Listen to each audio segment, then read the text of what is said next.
Good day, everyone, and Assalamu alaikum. On behalf of Global CIO Forum and International Group of Artificial Intelligence, I welcome all the attendees for today's International Conference on Artificial Intelligence in Judicial Practice, Mahakem 4.0. Before we start this virtual summit, let me give you a brief introduction about the Global CIO Forum and International Group of Artificial Intelligence. Global CIO Forum is a non-profit community of CIOs and IT leaders whose mission is to facilitate networking and to collaborate on issues faced by the CIOs and IT executives. Not just that, Global CIO Forum serves as an ambassador to the program, providing a connection to the ongoing exchange of information and ideas.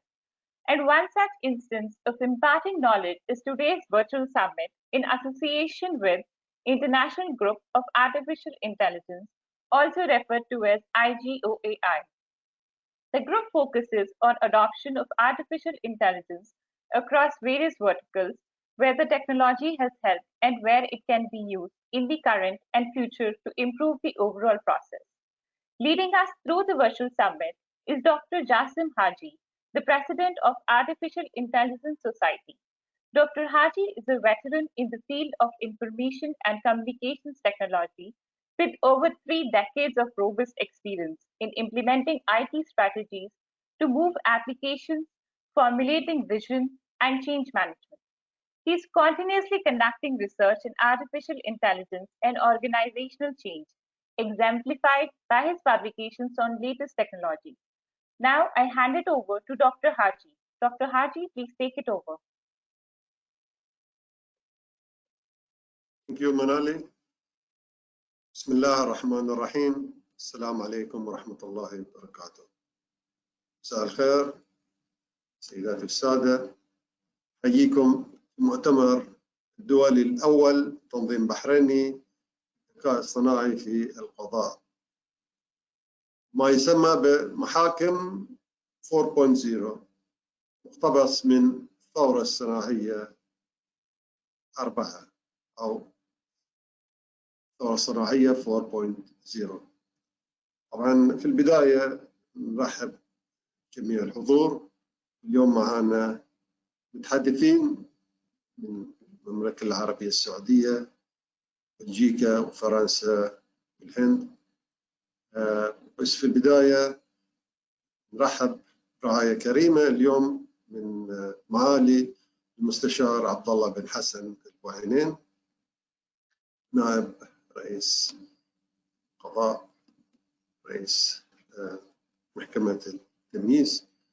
رعاية كريمة معالي الرئيس من الداعمين للذكاء الاصطناعي والتحولات الرقمي بشكل عام، وبالأخص في موضوع القضاء.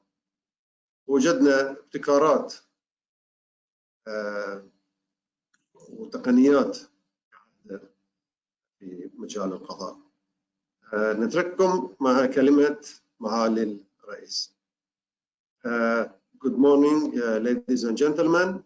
Welcome to the first international conference on artificial intelligence in judiciary services, what is known Mahakem 4.0. Mahakem in Arabic is courts 4.0 in relation to the industry 4.0. This is its first kind in the Middle East and one of the few in the world that talks about artificial intelligence. We do have today speakers from Kingdom of Saudi Arabia and from Europe, Belgium, France, and of course, great partnership with Global CIO Forum and GC Media in the person of Tushar Sahu, who's been supportive technology in the region for the past 7 to 8 years. I will leave you now with a video from His Excellency Chancellor Abdullah bin Hassan Al Buhainin on the opening of this forum. Without any ado, I will leave the organizers to provide the speech. Thank you.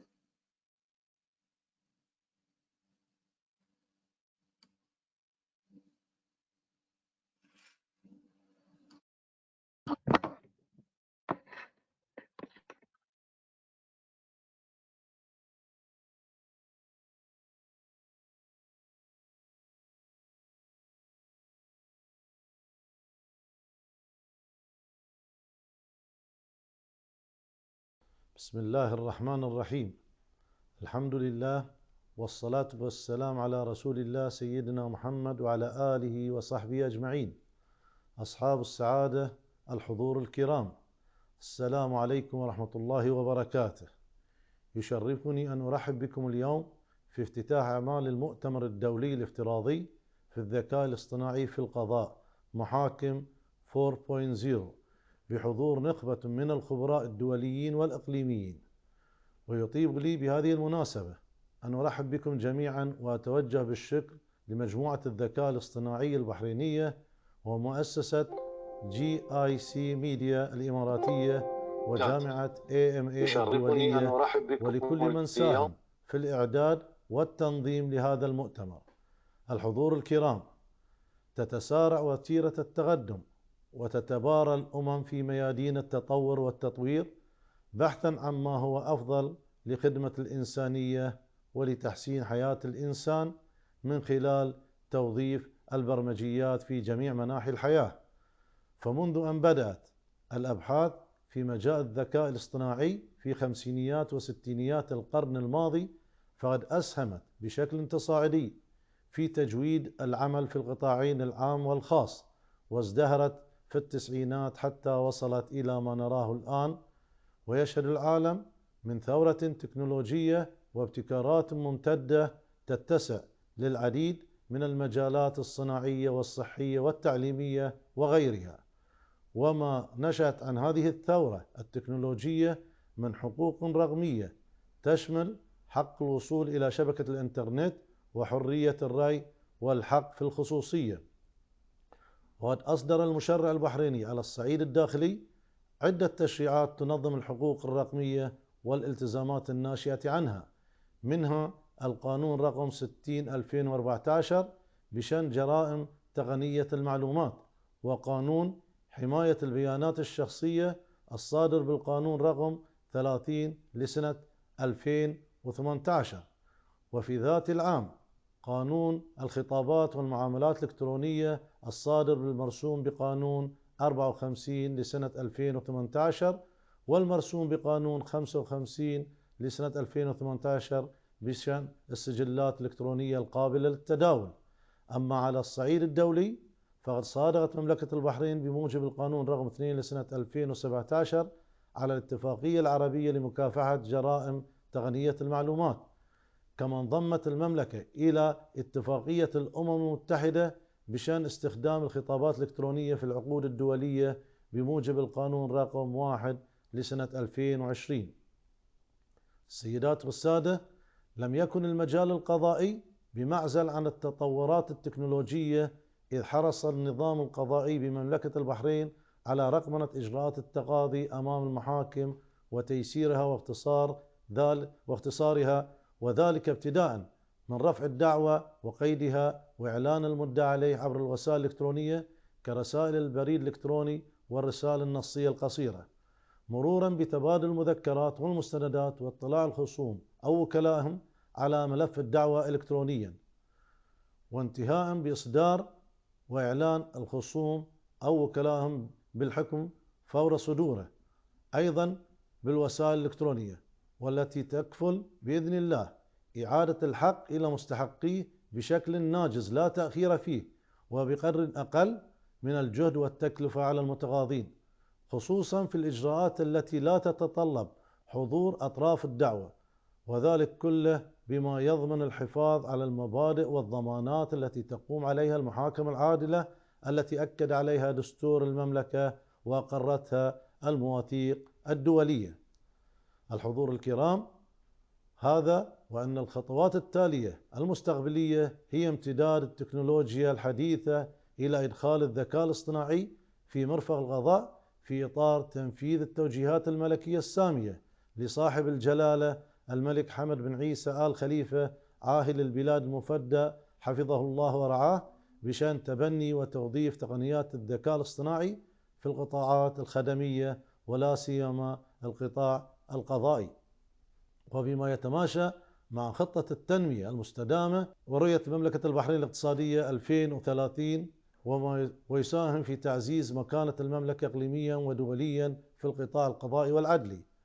وإننا اليوم نلتقي بكوكبة من الباحثين والمهتمين باستخدام الذكاء الاصطناعي ومجالاته المختلفة، وعلى الأخص ما يمكن توظيفه في خدمة القطاع القضائي والوقوف على تجارب الدول التي دخلت ضمار هذا المجال وما وصلت إليه من نتائج، وخصوصا عندما يتعلق الأمر ببعض الدعاوى المدنية البسيطة التي لا تحتاج إلى جهد قضائي كبير أو فيما يتعلق بالإجراءات القضائية.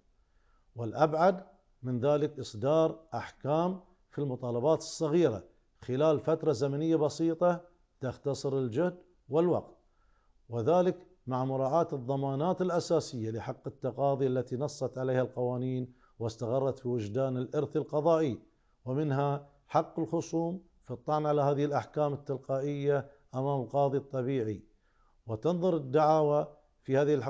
هذه الدعاوى بشكلها وإجراءاتها المعتادة. السيدات والسادة، في الختام أجدد الترحيب بكم جميعا وأكرر شكري لمجموعة الذكاء الاصطناعي البحرينية ومجموعة GIC ميديا الإماراتية وجامعة AMA الدولية، وأتمنى لكم التوفيق والسداد في إثراء أعمال هذا المؤتمر وخروجه بأفكار مبتكرة ومرئيات بناءة تدعم تطلعاتنا في مواكبة المنظومة القضائية للتطورات في مجال استخدام الذكاء الاصطناعي. والسلام عليكم ورحمة الله وبركاته.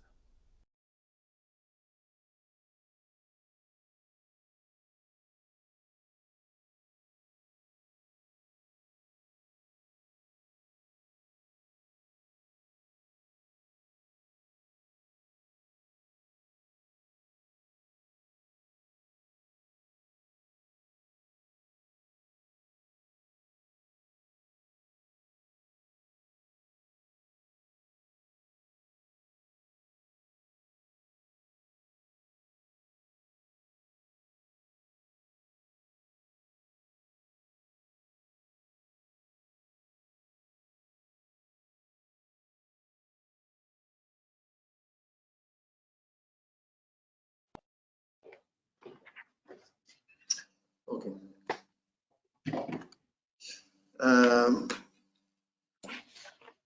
أعتقد معالي الرئيس في بعض المتابعين لم يسمعوك من خلال الفيديو المنشر، فممكن نطلب منك إعادة الكلمة إذا ما عليك أمر عن طريق مباشر.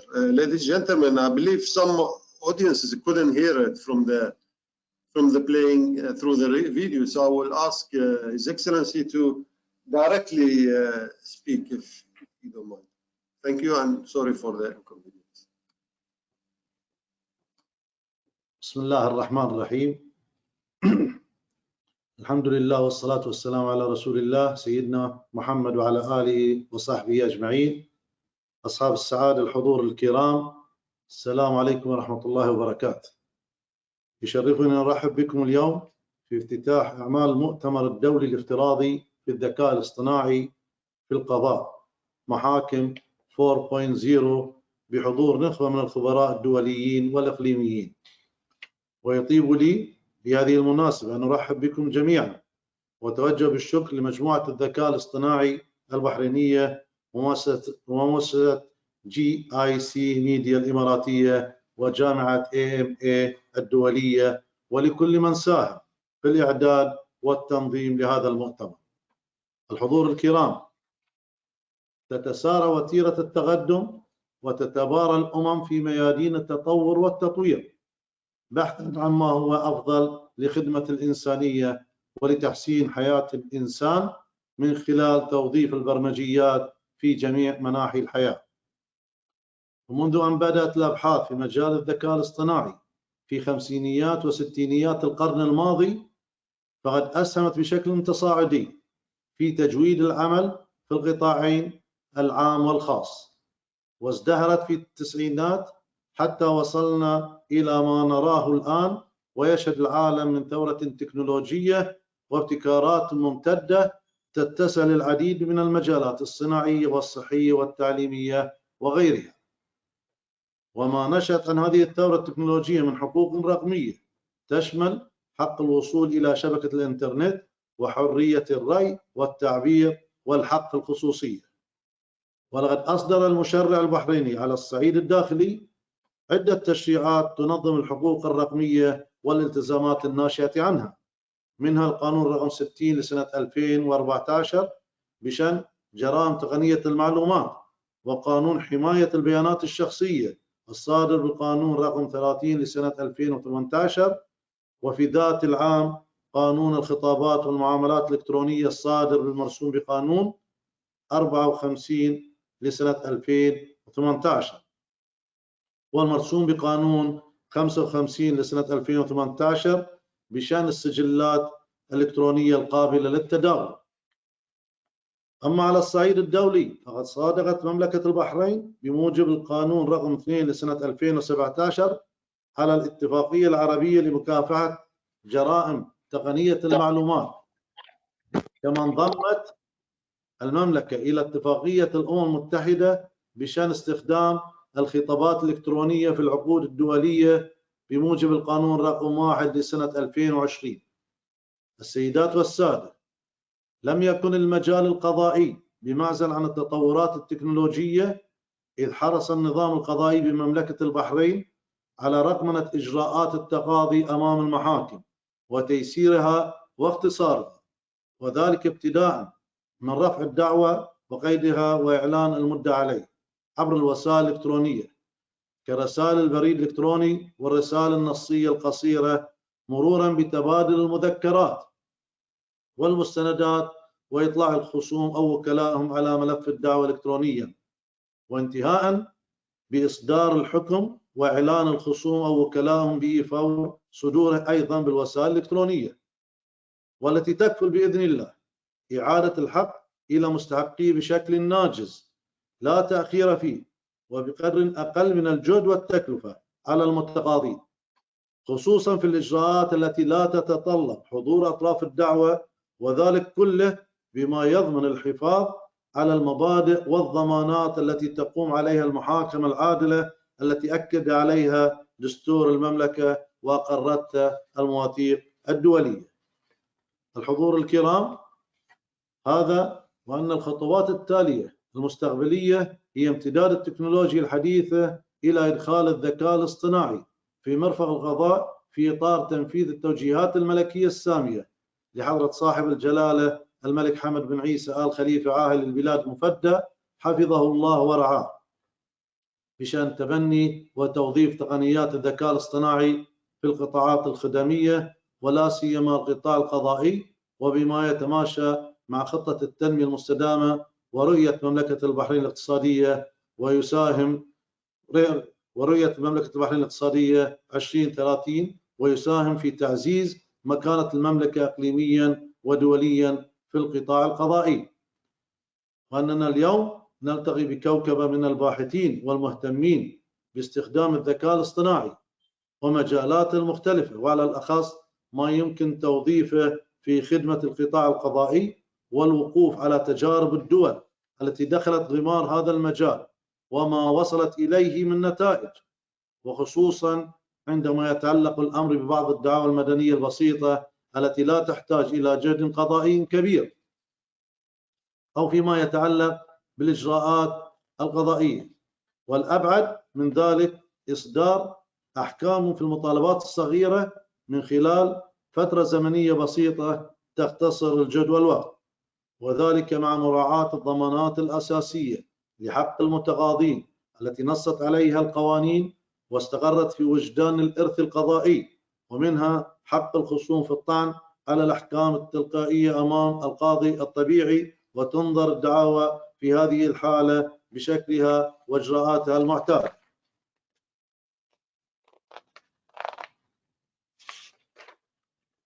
السيدات والسادة، في الختام أجدد الترحيب بكم جميعا وأكرر شكري لمجموعة الذكاء الاصطناعي البحرينية ومجموعة GIC ميديا الإماراتية وجامعة AMA الدولية، وأتمنى لكم الجميع التوفيق والسداد في إثراء أعمال هذا المؤتمر والخروج بأفكار مبتكرة ومرئيات بناءة تدعم تطلعاتنا في مواكبة المنظومة القضائية للتطورات في مجال استخدام الذكاء الاصطناعي. والسلام عليكم ورحمة الله وبركاته.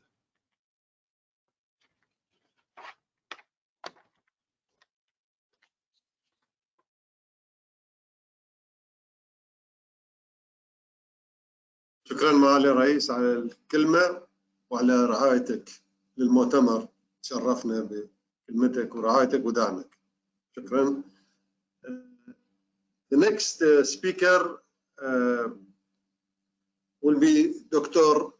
Latifa Al Abdul Karim from the Kingdom of Saudi Arabia. Dr. Latifa is a member of Saudi Shura Council and assistant professor in AN Law. Dr. Latifa is also a visiting researcher at the University of Liverpool with more than 15 years of experience in academic and applied research. She's also worked as an artificial intelligence advisor to the Saudi government, leading the national strategic direction of AI and AI governance as a contributor to G20 AI policy and different international organizations, including OECD and ITU. Without further ado, Dr. Latifa, floor is yours. Thank you for joining us and looking forward to your presentation. Thanks a lot. Can you give me the access? Yes, thank you. Thank you. Oops.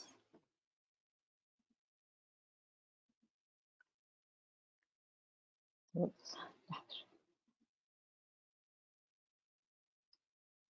Great. السلام عليكم الحضور الكرام، وتحية كريمة من المملكة الأم المملكة العربية السعودية إلى المملكة الشقيقة مملكة البحرين. وأحب أرحب بمعالي المستشار عبد الله البوعينين وأشكره وأشكر المنظمين جميعا على هذه الدعوة الكريمة للحديث عن هذا الموضوع اللي جدا مهم. وأحب يعني أوضح بس نقطة، إنه هذه رحلتي مع ال AI and Law بدأت من 2013، لكن العلم نفسه كان بادي من ال 80s، وكان أول مؤتمر في عام ال 87. فالعلم القديم المتجدد مع تجدد الثورة التقنية ومع تجدد حتى الظروف في كما نشهد في الوضع الحالي. Please allow me to introduce my presentation in Arabic, and the contents of the presentation will be English. So I hopefully that this will be very beneficial to both people who are speaking both languages. Okay. So I will start by giving an overview of cross paths or التقاطع between ال AI and law. As we know إنه في legal practice إحنا في الغالب نستخدم أو main work حقنا يكون في legal reasoning، في العقود، في اتخاذ القرارات سواء في المحاكم أو اتخاذ القرارات في law firms أو legal departments. So those are نقول the main core works في legal practice, in addition لل legal services أو admin work في legal services. I will leave the legal services for the next speaker, my colleague Yannick, and I will focus on judicial practice or applying AI in the judicial practice. So mainly we are trying to find the connection between the two. في ال AI عندنا يعني نقول في تقاطعات بين المجالين، في reasoning في ال AI، اتخاذ القرار في ال AI. So it's not about only machine learning.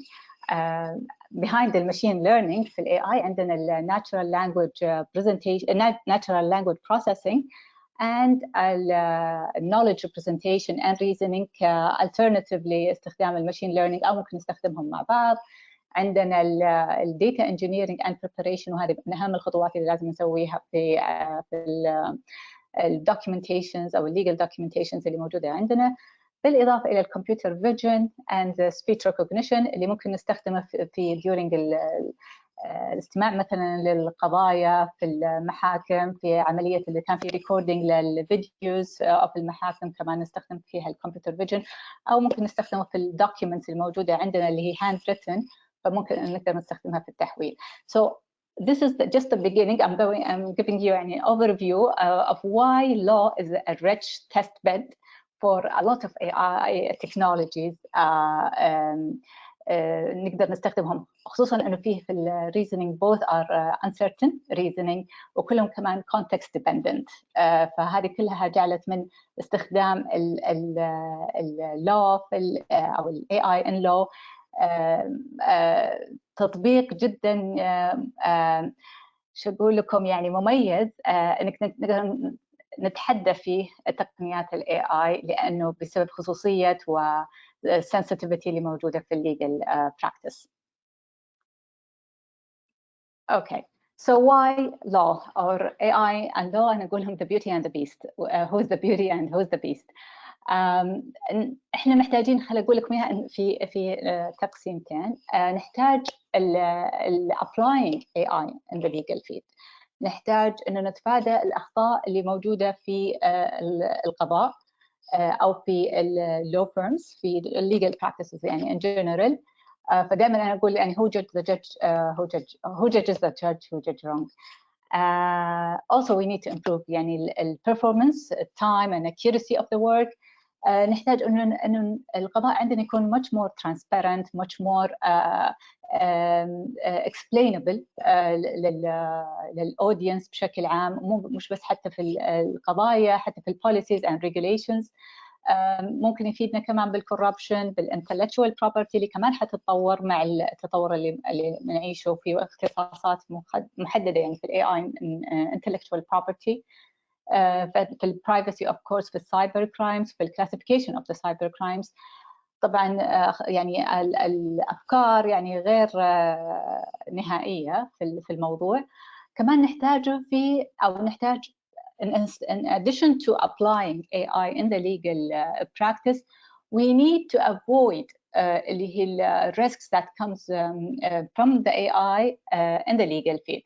We need lawyers, policymakers to help us in reaching fairness in AI. طبعا كلمة fairness مرة قوية، ولكن at least improve the fairness in the AI. We need to have much more responsible AI. We need them to help us in setting policies and regulations in AI. So there is a beauty side and there is a beast side, but together inshallah we will make it يعني all over beneficial. So in my talk I will focus mainly على the applications of data and AI in courts, and applications of data and AI in law firms and some legal practices, and I will try to go quickly on about AI governance، لأنه أنا زي ما قلت لكم هي تطبيق ال AI في law، وكمان هي احتياجنا لل lawyers to help us in the governance practice, and how to get ready and what exactly some recommendations that I will give you at the end. Okay, the AI in judicial practice, it's real. last year قبل الكوفيد قابلت قاضية برازيلية، ولاحظوا أنها القاضية نفسها كانت تشرح عن collaboration بين الجامعة في البرازيل والكورتس، السوبريم كورت في البرازيل، and introducing application اسمه فيكتور، مسمينه على أحد القضاة. فيكتور mainly كان يبغى addressing some problems. البروبلمز هذه related للكورت crisis اللي صارت في البرازيل لما صار في عندهم around 80 million lawsuits waiting to be decided.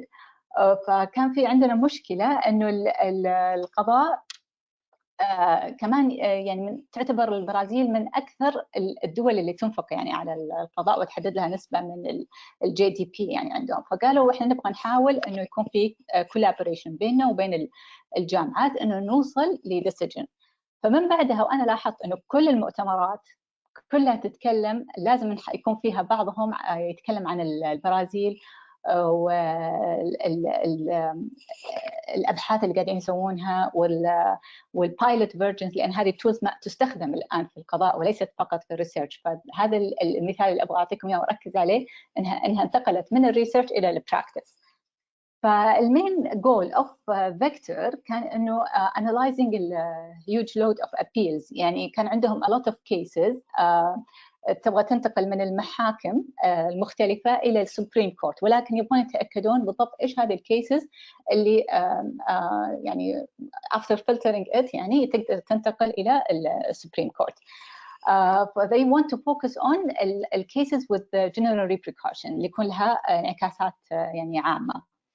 فاستخدموا الماشين ليرنينج او والديب ليرنينج، mainly neural network يسمونها convolutional neural network او CNN and other AI tools. وشكلوا data set عندهم كبيره من around 3 million case dockets جمعوها من cases between 2017 و 2019 وعملوا filtration. يعني هذا التول يعطيهم الكيسز اللي تقدر تروح للسوبريم كورت because it has يعني appeals that deal with issues with general repercussions، فيكون عندها بعض الامور، والappeals that were already dismissed اللي ما تناسب انها يعني تنتقل الى السوبريم كورت، والكيسز اللي عليها اختلاف. فبعد يعني انا القاضيه لما كانت تشرح كانت she was يعني surprised انه من البرفورمانس اوف فيكتور بعد ما عملوا عليه a lot of learning وتستنج وصل إلى 95% of accuracy. وكنا يعني كانوا يحيونها على شجاعتها، يعني إنها قاضية at the same time she is introducing a tool that يعني maybe replacing a lot of their repetitive I would say work اللي كان ياخذ من الكليرك around 44 minutes، ولكن الآن صار by vector يعني ياخذ just 5 seconds. please read about it more. أنا حطيت paper research paper اللي تكلمت عنه، أخذت منها بعض المعلومات. If you want to know more ما زالوا يعني they are doing a lot of work in improving the tool. And I don't want the time to fly, so I will go quickly on the other tool. The other tool is Angelic. من مشاكل فيكتور كان في مشكلتين، إنه فيكتور is not transparent، يعني ما يعطيهم why they decided that this case إنه تقدر تروح Supreme Court or this is not. And also ما يقدرون إنهم يشكون، يعني يقولون إنه why this case has been accepted and the other cases are not. So كان من الضروري ومن أهم القطاعات اللي لازم يكون فيها explainable decision اللي هي القطاع القانوني، والقطاع طبعا الصحي وقطاعات أخرى، بس بالذات القطاع القانوني. فعشان كذا الديفلوبمنت فيه مرة critical. I will introduce Angelic. Angelic هو شغل أنا اشتغلته في بريطانيا. Angelic كان يستخدم method تأخذ cases من different domains يعني analyzed by different people for different purposes وتجمعها into one computational form. هذا الcomputational form يركز على argumentation، استخراج components of argument اللي تستخدم في legal based on legal reasoning.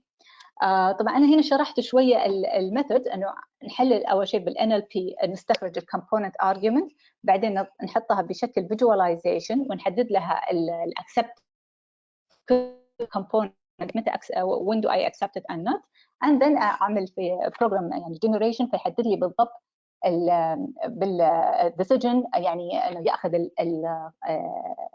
facts of any case and then provide some explanation for that.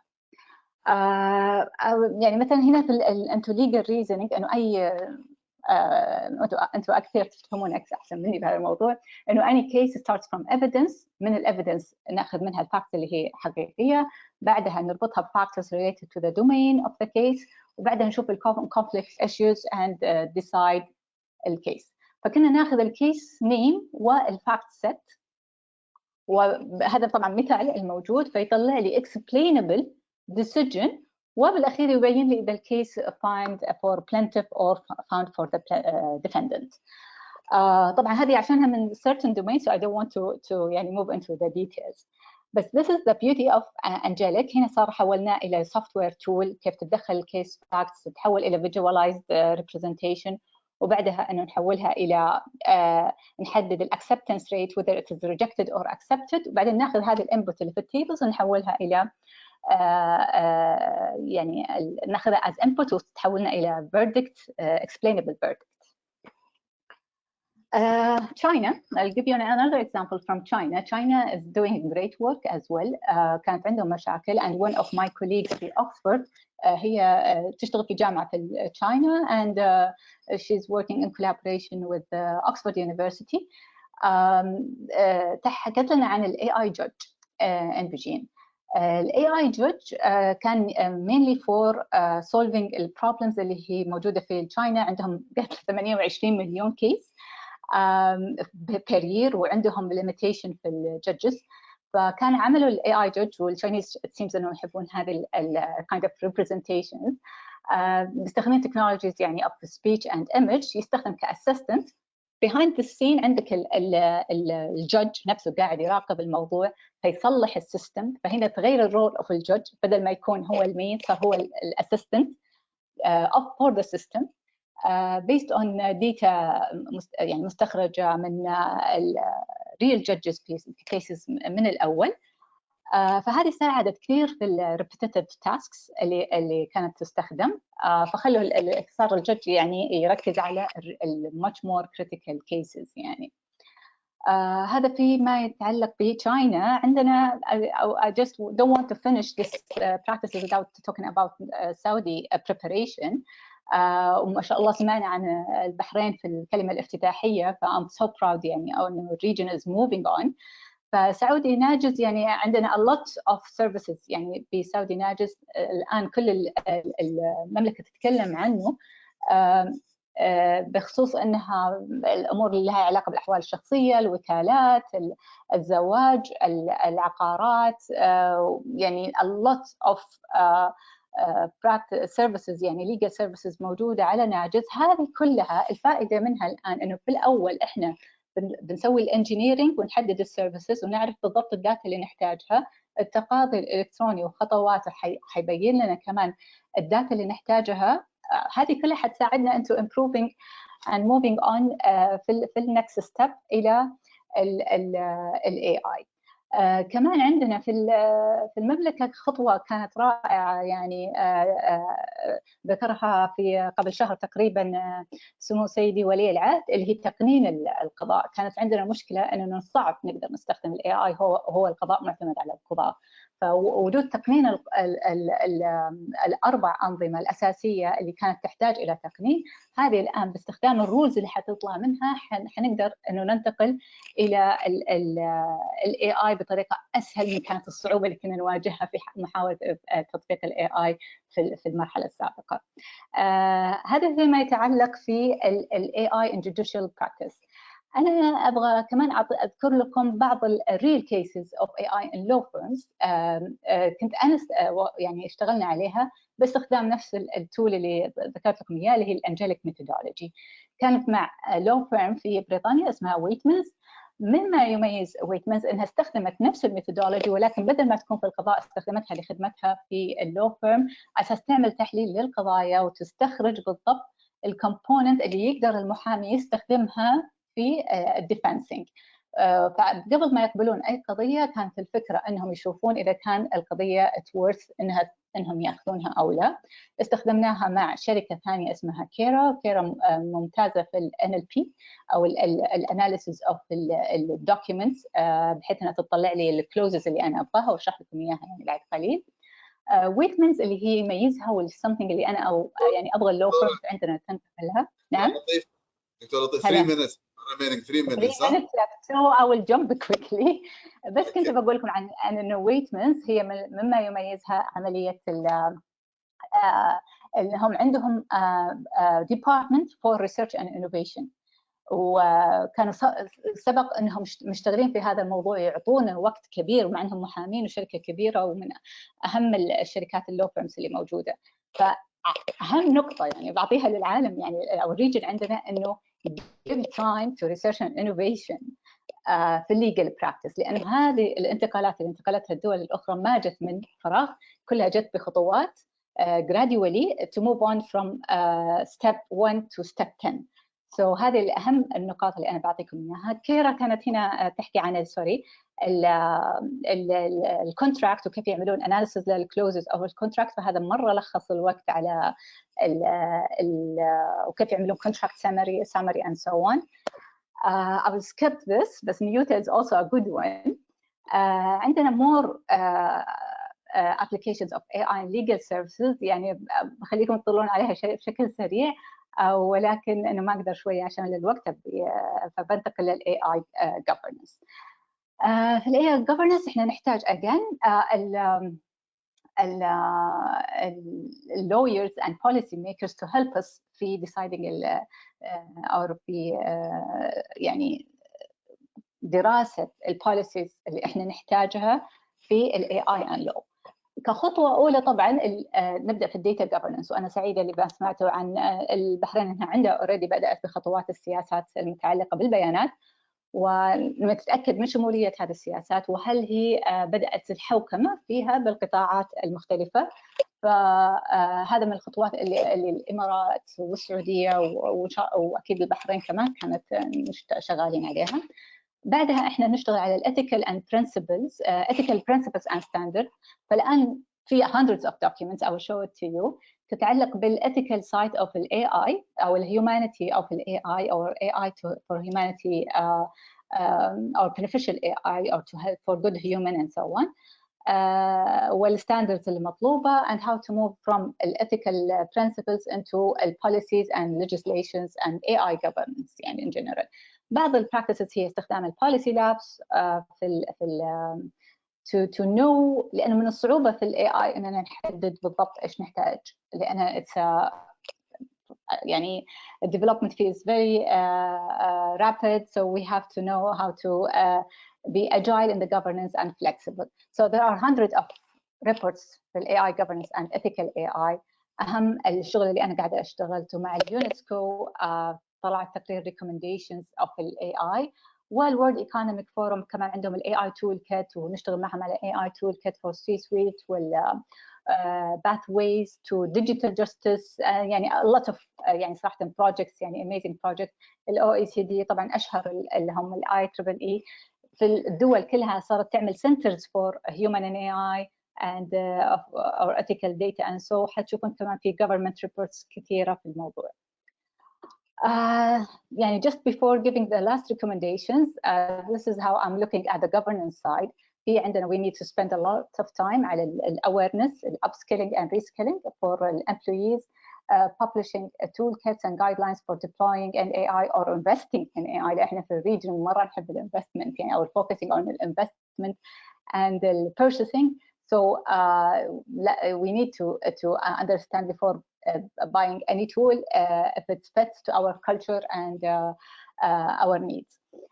We need to restructure our organizations سواء كانت public or private sector if we want to work on the AI. لازم يكون عندنا data governance and AI governance officers اللي يتابعون بالضبط monitoring the risks and do the assessment. We need also responsible innovation center, and we are doing all this mainly to make sure that we are tackling all the policies to have a human-centric AI policy and reach trustworthy and beneficial طبعا AI. The last thing, okay, this is my recommendations. 1 minute. Yes. So my recommendation for the region, we need to provide an upskilling and reskilling for judges, lawyers, and policymakers. Number 2, we need multi-stakeholders advisory group. يعني I focus on multi-stakeholders من مختلف القطاعات من مختلف التخصصات to study potential projects and governance. وهذه بالضبط اللي عملتها الادفايزري جروب اللوردشيب جاستس في بريطانيا سواء advisory group on AI and law تقدروا تشوفونها عندهم بالويب سايت. And lastly, we need to focus on preparing the data and begin the legal tech work and invest in AI and law NLP projects in Arabic, لأن هذه one of the key issues عندنا في المنطقة. آخر شيء بس حبيت أعطيكم بعض الفينيوز اللي مهمة في ال AI and law. and some of the courses, crash courses or master programs اللي موجودة عالميا والآن صارت أكثر حتى من الموجود هنا. And thanks so much for listening. I'm happy to answer any of your questions just before the end of the conference. Thanks a lot. Thank you, Dr. Latifa. Thank you very much for your time and this precious speech that you have done. Actually, I really enjoyed watching all these things happening in Saudi Arabia and the things that you mentioned. There are some questions, yes, for you. We will just go through that at the end of this event after the other speakers they started it. So now, before I would like to introduce the next speaker, but thank you very much, Dr. Latifa. Let me just take over the. Okay. I'll just. Okay. Okay. The next speaker would be Mr. Yannick. Can you join me on the? Yes, please. Thank you very much for being here. Hi, how are you? I hope you are doing. Yes. Hi, how are you?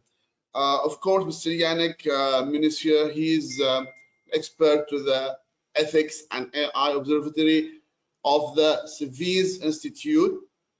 He's also an author of Artificial Intelligence on Trial.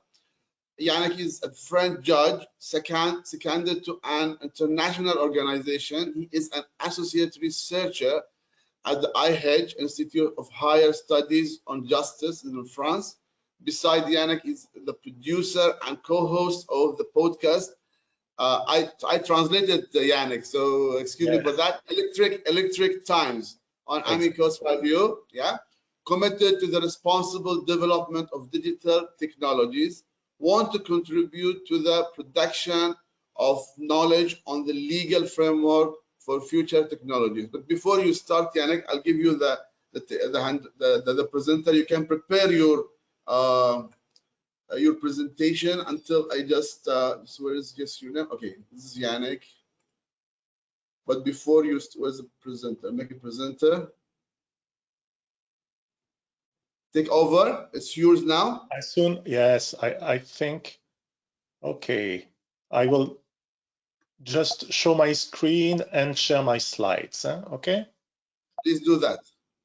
So, before you do that, I would like to inform the audience that there is a tab called Handouts. You can find any documentation that is related to this conference, including the speech that has been done by His Excellency Councillor Abdullah bin Hassan Al Buainain. There is an Arabic and English translation version of it as well. Anyone who wants to download it and understand the things that are happening in Bahrain and our region, he can find it over there. Mr. Yannick, the mic is yours. Let us enjoy this fabulous speech by you. Thank you very much. Thanks a lot, Ahmed. And first of all, I would like to thank warmly Her Excellency President of the Court of Cassation for his welcoming words and how he emphasized the importance of a legal framework to be able to use in proper way artificial intelligence. I think one of the most important takeaway today is exactly that we need a proper legal framework to have trust in this system. I want also to thank Dr. Jasim Harji, of course, for the invitation and the trust to have inviting me. And also, I want to say as an introduction and short introduction, how I enjoyed the presentation of Dr. Latifa just before, because she raised, I think, all the most important points that everybody has to keep in mind about the use of artificial intelligence. Let me try in, I hope, less than 20 minutes to go a little bit further on some points, and I will let also the other distinguished guest just after me to have some precision also on some aspects to avoid any duplication. So I will begin this morning with a very short and simple definition of artificial intelligence for non-computer scientists. And as you supposed, you will see it's not easy. The second thing, I will emphasize the core of our discussion today. What are the challenges in judiciary for the use of artificial intelligence? And last but not least, how we should govern the use of this technology. If I want to be very short and simple on definition of artificial intelligence, I would say that there is no existing common definition of artificial intelligence worldwide. You can ask to each expert. Each expert will have maybe an advice on that. So if I try to summarize that, I will say that what we call today artificial intelligence is a brilliant way, a complex way to make statistics, but a very efficient way to deal with data. I use this word statistic because when we discuss about, you heard this word, machine learning, deep learning, etc., the core, it's maybe too simplified, but the core of what you have to take in mind is a statistic approach of text or whatever, or picture, etc. So it's why today what is difficult when you present something on artificial intelligence is to be able to understand exactly what you are talking about. This is an umbrella term where you can put into that many of things. You see on the left side, algorithm, concrete things which can be called today artificial intelligence, and the other side, sci-fi, movies, etc. And again, this is fantasy, and it's still fantasy today. So you don't have to make a mix in your mind. What you are talking about is not science fiction. This is reality, and this reality is linked again to a smart way, a proper way to use statistics to try to learn to machine, and again having a wide view, a wide not replication of mind, but trying to have a kind of imitation of the cognitive capacities of humans. So this slide is in French, but I will summarize that very quickly. You have today application of artificial intelligence which are quite mature for calculation, memory, games, vision. Today, it's really amazing what we can do.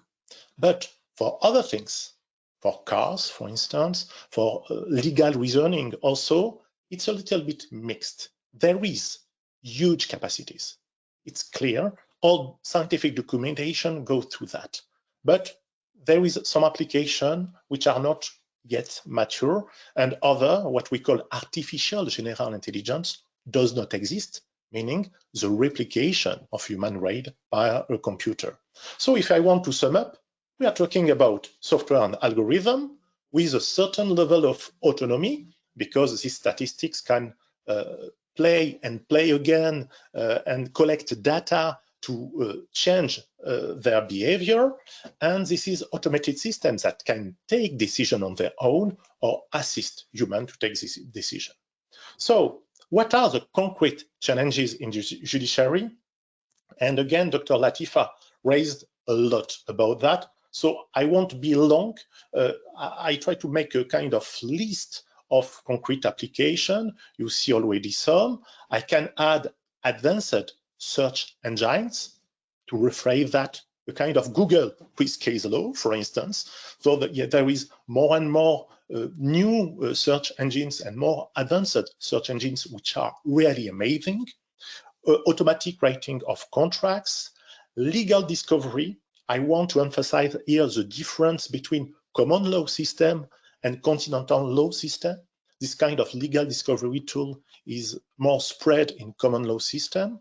Also, online dispute resolution, which are systems which avoid to go to a court and let plaintiffs trying to deal before to go to a court their case, and use of technology could be very useful for that.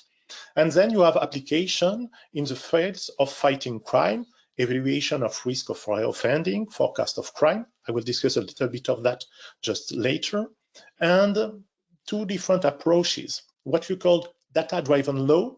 This word came from Mireille Hildebrandt. Mireille Hildebrandt is a well-known academics in the field of computer and law, and she said that this kind of trend of data-driven law, this is analysis of a huge amount of case law to forecast outcomes of civil case, could be used with a little bit of caution, and I will discuss about that just later in my speech.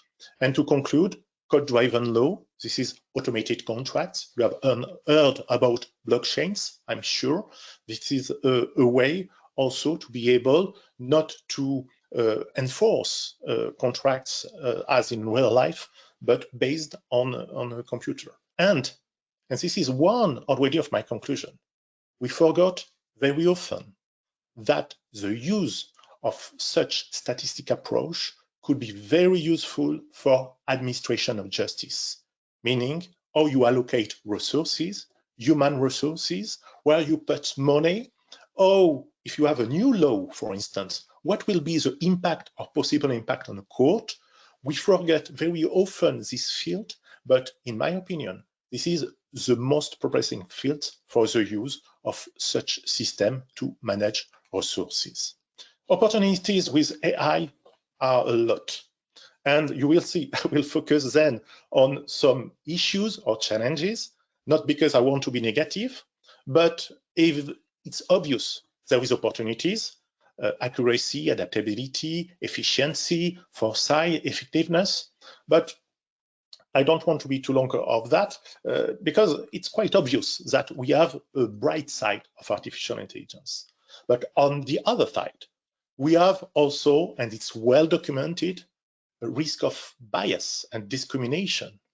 There is criticism about the lack of oversight of automated decision-making system and the inadequacy of existing effective remedies, meaning when you go to a court with an issue about use of an application of artificial intelligence, the judges, and I can say that because, again, I'm a former judge, we can have some issues and troubles to understand really what is the liability beyond that. And to conclude, also the influence of digital transformation on the modes of governance. I think that today everybody agrees on the fact that we will not replace judges by artificial intelligence. But if we have a view of the society, a conception of the society, which is that mathematics could be as efficient as law to solve some problems, there is a slight change of governance, and it's not the same thing. So if we want to be precise about the use of artificial intelligence in judiciary and the challenges, I will say that all depends on the use case, and I will be short about that just to highlight some kinds of application. Fair trial is a principle that you share, I know, in Bahrain, and that is existing in Europe, in the European Convention on Human Rights. And when we are discussing about a fair trial, and you see application of predictive justice, there is one risk. And I will emphasize just this risk, not the other. I will be quite short. The most important risk, in my opinion, is a performative effect.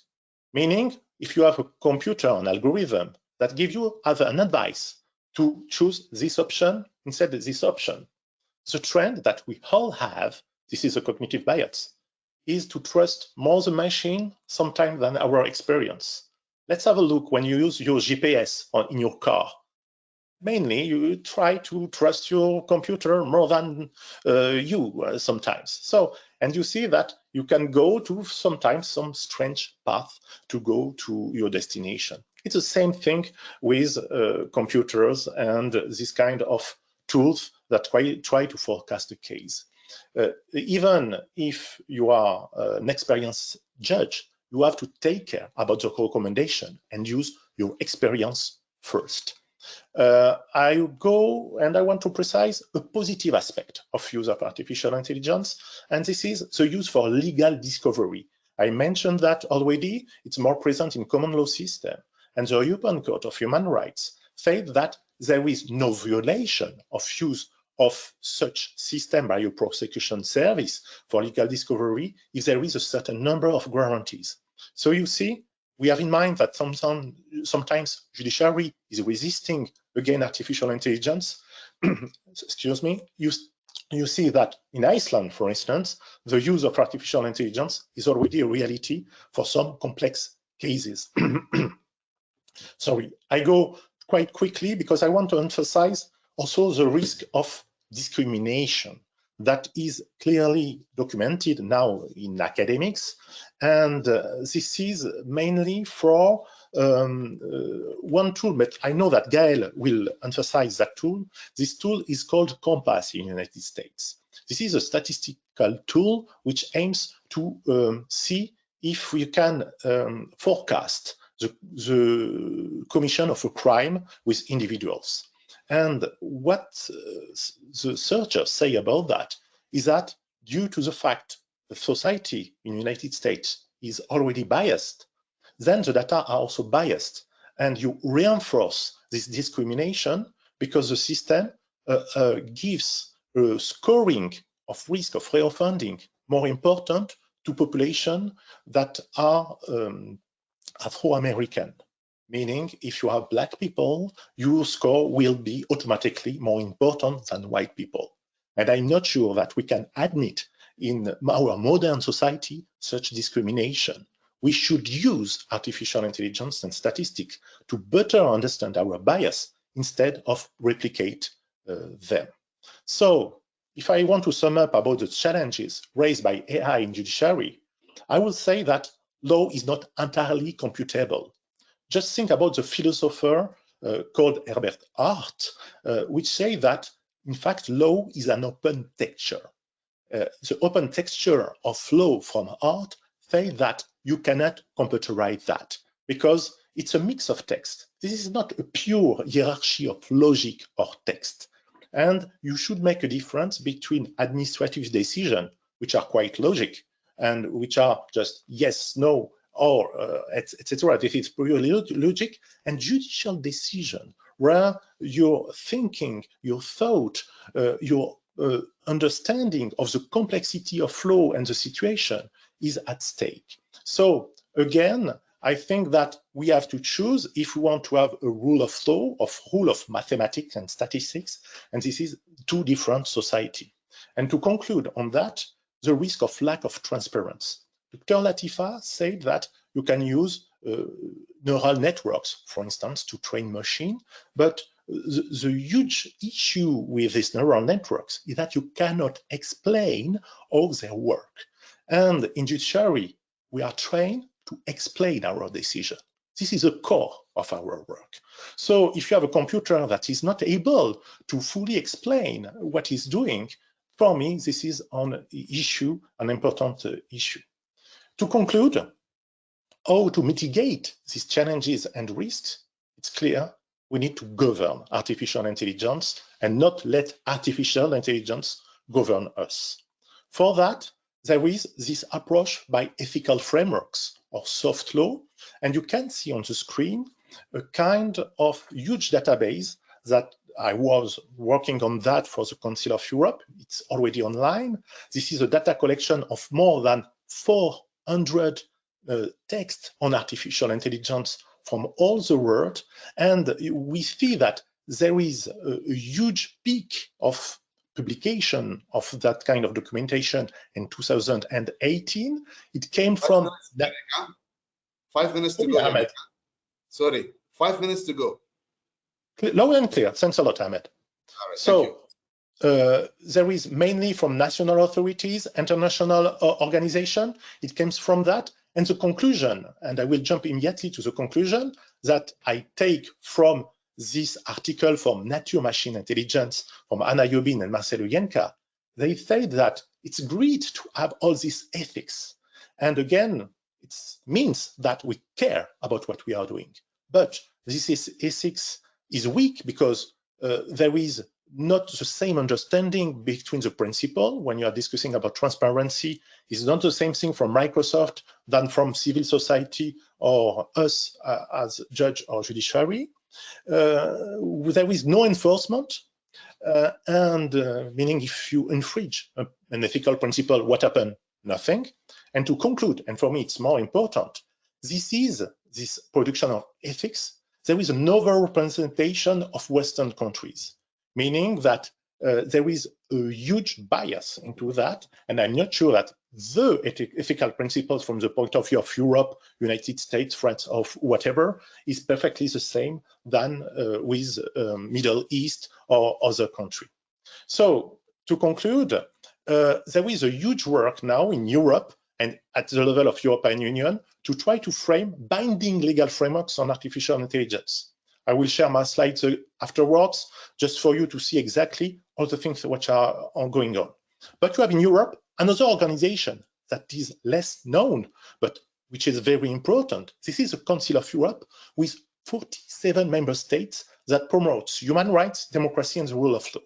And Council of Europe has produced a very interesting text, especially dedicated to judiciary and artificial intelligence, with 5 simple principles about the use of AI in judicial system to prevent the challenges that are already mentioned. And you have also an ad hoc committee, which is not dedicated especially to judiciary, but to all the issues that we can have on artificial intelligence.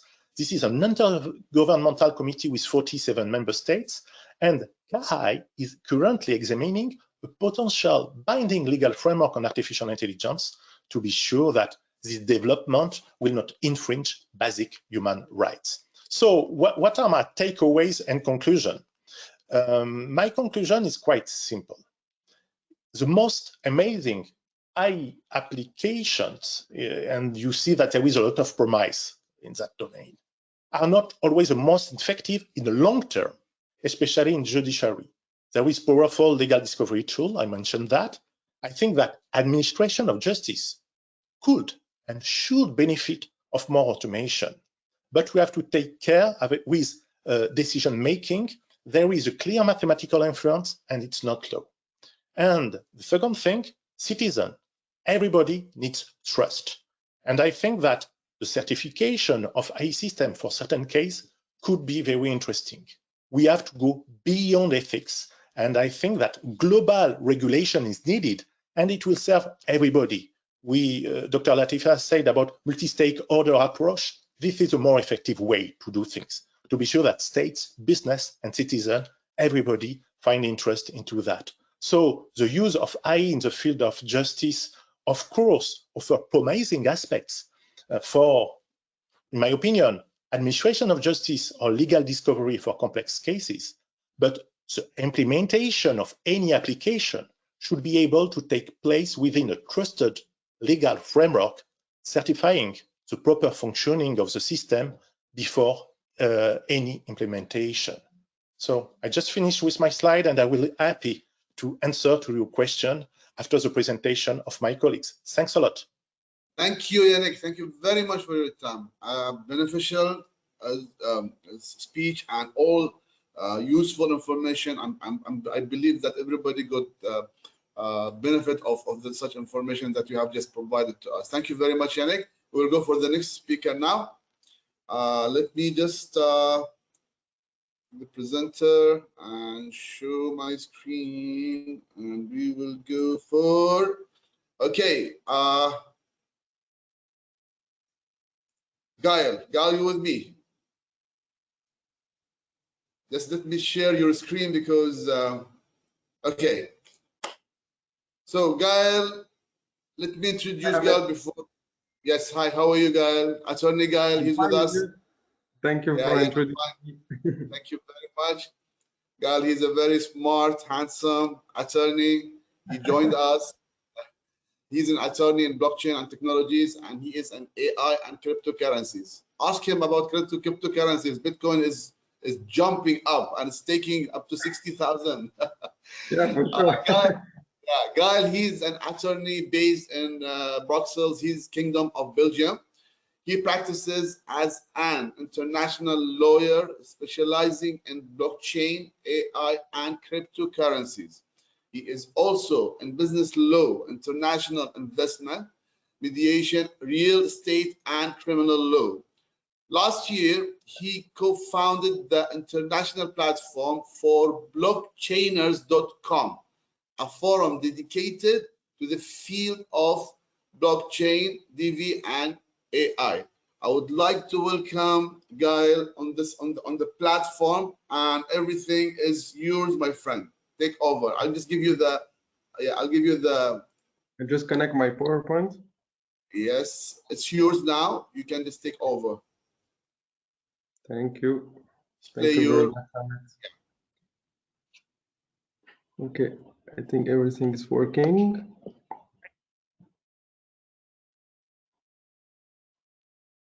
Okay, hi everyone, excellencies, distinguished guests. Sorry. It was not in remote. That's perfect now. Sorry for that. Sorry for it's perfect now. No, it's okay no now. worries. It's okay now. It's okay now. Perfect. Thank you very much. Okay, so I've been introduced. I'm Attorney Gael Boven from Belgium, Kingdom of Belgium, and I'll talk about, for sure, artificial intelligence. So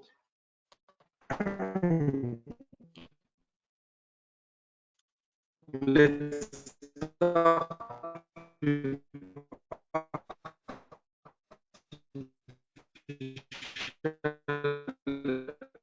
intelligence for predicting criminal recidivism. Is it a mirage or a miracle tool? And is the today appendix. So you can see we will be concise and sorry, it was an internet connection problem. So I was saying that I'm certain that everyone here today has been in touch with AI and algorithms this week. No? What do you think about it? No? You think? Are you not sure? Yes, for me, I'm sure of it. Because if you think about suggestions on Netflix or recommendations on Spotify, Apple Music, oh, now you got my point. You just realize that algorithms are everywhere. And we are indeed using them every day in so many ways, as they are using us to train and improve. And actually, same goes with the use of AI in the judicial system. And in particular, the use of AI, artificial intelligence, for predicting recidivism and criminality. But in fact, what is artificial intelligence and machine learning? Let me tell you something about it. John McCarthy, the considered father of AI, defined it very simply. Artificial intelligence is the science and engineering of making intelligent machines. So simply put, AI is the ability of a machine to reproduce human cognitive ability, to say, as human, the ability to perceive and respond to its environment independently and perform without a direct human intervention. And on the other hand, machine learning is just, in fact, an application of AI that replicates human ability to learn from experience. And as humans, we know for sure that one of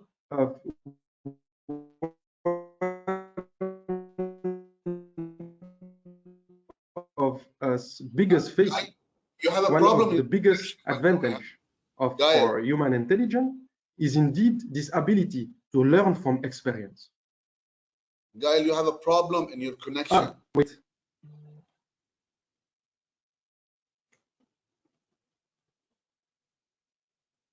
Is it better right now? Gael, I think it's your camera. You add the camera, and I think it's. Is it better? It's better now, but your camera is not moving. Can you just make sure? I'll be with you until you make sure it's okay. Is it okay right now? Can you see me? It's okay. But your camera is not moving. Your video is freezed. You know what? I'll just shut down my camera. Okay. Is it better like this?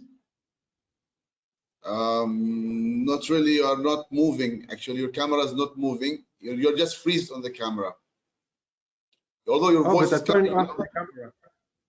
Yeah, your voice is coming, but your camera is freezed. Yeah, but I turned off my camera like this. Maybe it's better. Yeah. Okay. Go ahead. Then go ahead. It's better. Yes. Let's try how it will go. This. If any problem, I'll let you know. Go ahead. Okay. Yeah. Okay. So I was saying that intelligence artificial and machine learning is an application of artificial intelligence that replicates the human ability to learn from experience. And as we know, the fact that we can learn from experience allows us as humans to differentiate emotions, persons, dangers, situations, for example, and as such, to recognize patterns between them. And we can then elaborate critical solutions.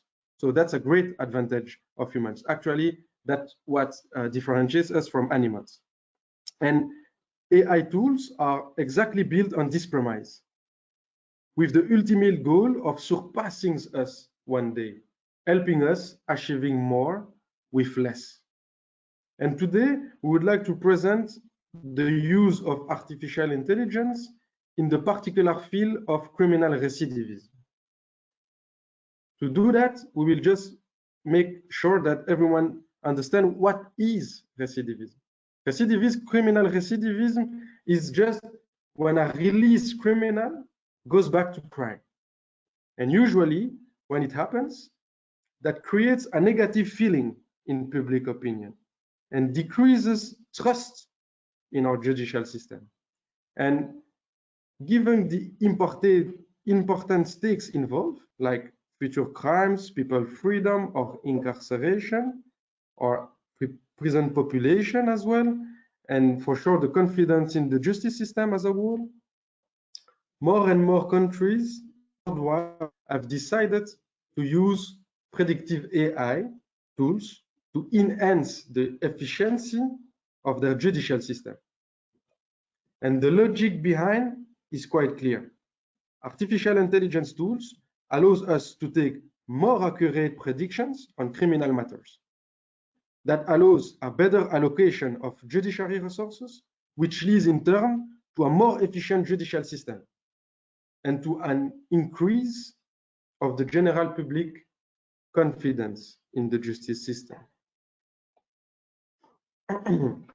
But how does it work actually? AI tools in criminal justice system are called risk assessment tools, and they are using complex algorithms to rapidly and efficiently analyze data about criminals, such as criminal records, the gender, the sex of the criminal, the offender, the level of education, the rate of unemployment, etc., etc. And on this basis, AI predictive tools then assess the likelihood that an offender will reoffend. And we talk about a recidivism score. Then judges or judicial stakeholders use this recidivism score to take their decisions, such as sentencing, probation, rehabilitation, surveillance. And from there, we go to the practical uses of predictive AI tools. As you may know, it's been like what, probably 2 decades that countries are using predictive AI tools to determine the fate of actually millions of people around the globe. And those AI tools deliver more accurate predictions than humans on criminal recidivism. And as a first example, we'll take the United States of America. United States of America have over 5 million offenders, either in jail or under community supervision. and the rate of recidivism is over 80% within 9 years of sentencing. So, to tackle this issue, big issue, the US authorities have decided to use the Compass software. Compass software is a smart algorithm, AI, based on AI technology, that predicts the risk of recidivism of an offender within 2 years of assessment. And he makes that analysis on the assessment of 137 variables concerning the offender. For example, Compass software will take into analysis the presence of a telephone at home, the difficulty paying bills, the criminal history of the accused, or even the family history, and as well as the race or the gender. As another example, in the United States, we also have all the AI application integrated in wearable devices or smartphones that collect relevant data on chosen offenders, such as the offender's location, photos taken with the smartphone, or the stress level of the offender. And assessing those data, the AI will constantly assess the potential of recidivism. And if needed, the AI will send reminders to the offenders or encouraging messages or even warnings. And of course, alert the supervision authority. Here on this slide, we see the correctional offender management. So that was Compass. As you can see, it gives recidivist score. Then we will just get through 3 types of AI application on wearable devices. First of all is real-time assessment. Actually, AI application implemented in wearable device provides supervision officers with real-time info about the stress or moods of the monitor offenders. And if the AI detects a risky situation, it directly alerts supervision officer of the immediate risk of recidiving. So that's a great advantage. And then we also have the intelligent tracking. The intelligent tracking is the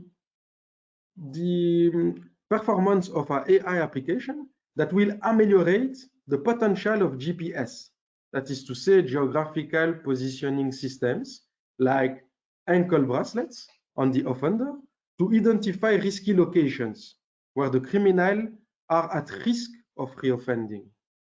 And in such case, the AI tool will automatically alert the police officers and even send some warnings to leave the risky situation, risky place. We also have the mobile service delivery that is a combination of the precedent one, a special feature.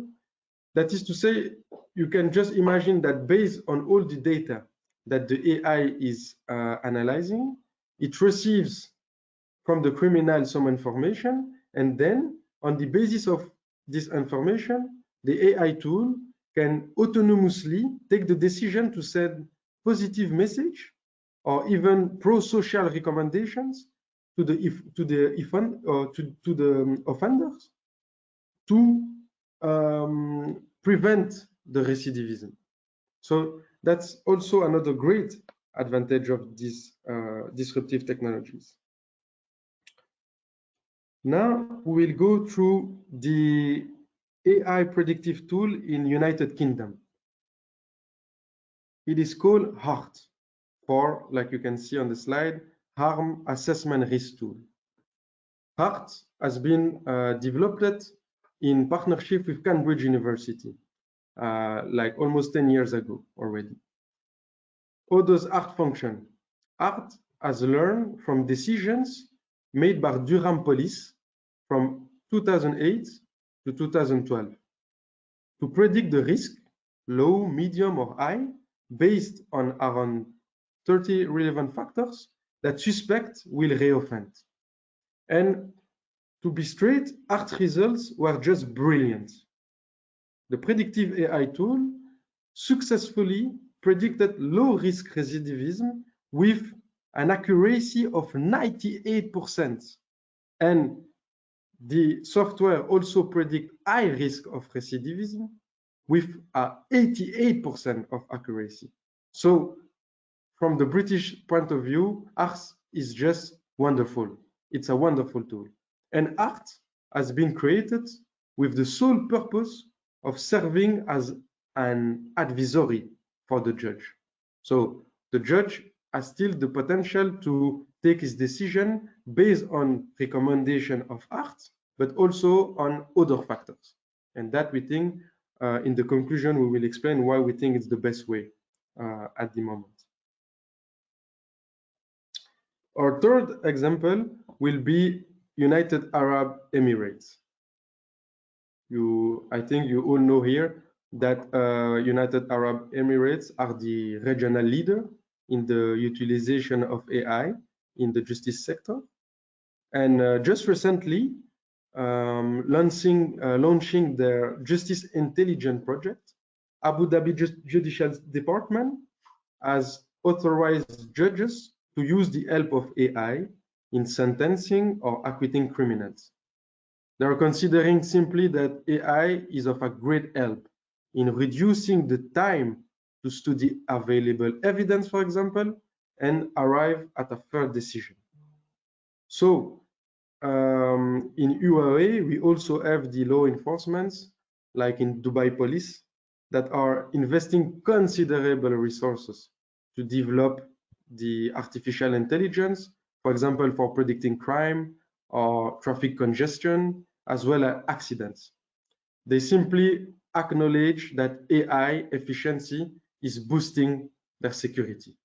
So there is really no there is really no real negative effect not to implement AI. But still, we still need to review one question: does AI has any negative effect? The question has to be posed, and response is quite simple. First of all, we just have a problem with due process and equality of arms, because the use of AI in the judicial system could generate an imbalance between parties in litigation. If you consider it, you will quickly find out that for certain actors, like institutions, companies, or persons with means, AI will facilitate their proceedings. But on the other hand, other categories of persons, such as the low-income person, they will have some trouble to have representations, and they will lack the resources, time, and technical knowledge to understand and challenge AI process. So we have to be vigilant with that issue. And to counter this negative effect, we just need to ensure that fragile parties will be well kept informed of the AI functioning, for example, and also will be guarantees to always be able to seek and receive efficient legal advice and assistance. And at our esteem, it will also be fundamental to maybe just create a free judicial AI accessible to all. No, it will be a great solution, I think. And secondly, we have another problem, is the problem emerging from the fact that the AI uses mainly historical data to realize its assessment. And that could just mean replicating mistakes of the past and even perpetuating existing biases. As you may know, biases is when you make decisions based on opinion or wishful thinking rather than an objective facts. And one of the most famous example with biases regard Compass, the AI tool in America. Compass has been vigorously criticized to usually overestimate the risk of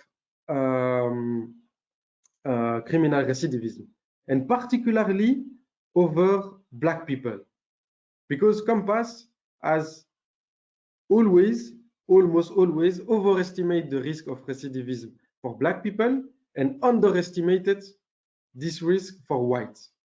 So we will just propose that to avoid this undue over-targeting of already discriminated populations.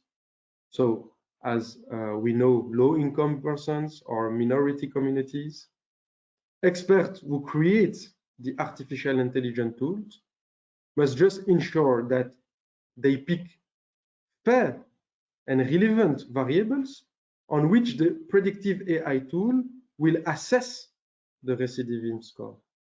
3 minutes to go. 3 minutes to go, Gael. Huh? Okay. And in addition to this, they also need to ensure that AI are trained to understand existing biases and adjust to them. Quickly, not to be too long on this subject, we'll conclude by talking about predictive policing. So I think all here we remember the great movie Minority Report. It was a futuristic movie taking place in the year, I think, 2054, in which police officers had the ability to visualize crimes before they happen. Let me tell you something. Here are we now in reality, almost, I need to say, with the use of predictive policing. That is to say, simply put, AI and machine learning give us the potential to predict where and when crimes will happen. And how do we do that? How do we achieve that? We just make a combination of traditional policing and futuristic policing. And the same thing applied. The algorithms are analyzing common characteristics of offender, and the goal is to prevent crime with elements of regularity. So street violence, burglaries, theft of vehicles, sexual violence. Just to be really quick, once the predictive AI tool has identified certain crimes, the AI tool will then create what we call hotspots, that are areas where crimes are most likely to happen. And then police officers, police patrol can intervene there beforehand. So it's a great utility. And again, those tools have had until now very persuasive rates of effectiveness, even positive effects in the areas surrounding the hotspot. So opinion of public policies is very happy regarding them. Let me just conclude on the following fact. We can say that the use of AI in the judicial system, and particularly for predicting criminal recidivism, is clearly not a mirage, but neither as such a real miracle. As we have seen, predictive AI tools have proved to achieve great results in the tasks they will be for. When you use AI to the prevention of crime and recidivism, there is a more efficient results. That's for sure. And even though some studies have indicated that AI may not be as far or as accurate as it seems to be, we can objectively conclude that AI is a valuable artifact with the immense potential to help humans solving their problems with the most possible efficiency. So for this reason, public decision makers and judicial stakeholders must play an active role in the development of these disruptive technologies to simply avoid unforeseen consequences. And for some, we would like to go further. There is the Prometheus AI with these great results. Like you can see, Prometheus make some rulings in 20 seconds or in 10 days in place of 100 days. and that is really interesting. Or you also have the Google supercomputer that have reached the quantum supremacy last year. That is to say that the Google supercomputer only took 200 seconds to solve a problem that would have taken our fastest supercomputer 10,000 years to figure out. So that's the final point. Just think about what AI will become and could accomplish finally in a not so far future. We are here right now. Okay, thank you very much. Thank you very much. Thank you, yes, I really appreciate all your time and efforts. It was really interesting. But we'll go immediately to the next speaker now. Thank you very much, Gael. Thank you very much. Thank you. We'll see you just later on the question Q&A. All right. Our next, the last speaker. He's an advocate, attorney, guest law teacher, Singapore Management University, Mr. Jean-Marc Gussain. He studied at the European School at Brussels, where he learned to speak German, Dutch, and English. He earned Master of Laws from the University Libre de Bruxelles. I'm sorry, Jean-Marc, if I'm not pronouncing the words properly. Catholic de Louvain-la-Neuve. Jean-Marc. It's good. Yes, sorry for that. I'm sorry for that. Jean-Marc became a member of the Bar of Bruxelles in 1988 till today. He is a business attorney specialized for more than 25 years in international mediation and international investments.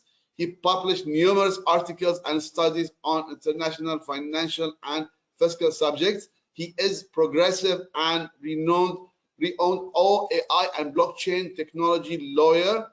He ensures that the client stays compliant and up to date with crypto laws. Also, attorney Jean-Marc is the co-founder of 4 Blockchainers, a social network exclusively dedicated to AI and blockchain. Mic is yours, John. I'll give you just the presentation so you can move on with that. Just give me 1 second. All right, it's yours now. Floor is all yours, my friend. Okay, thank you. Okay.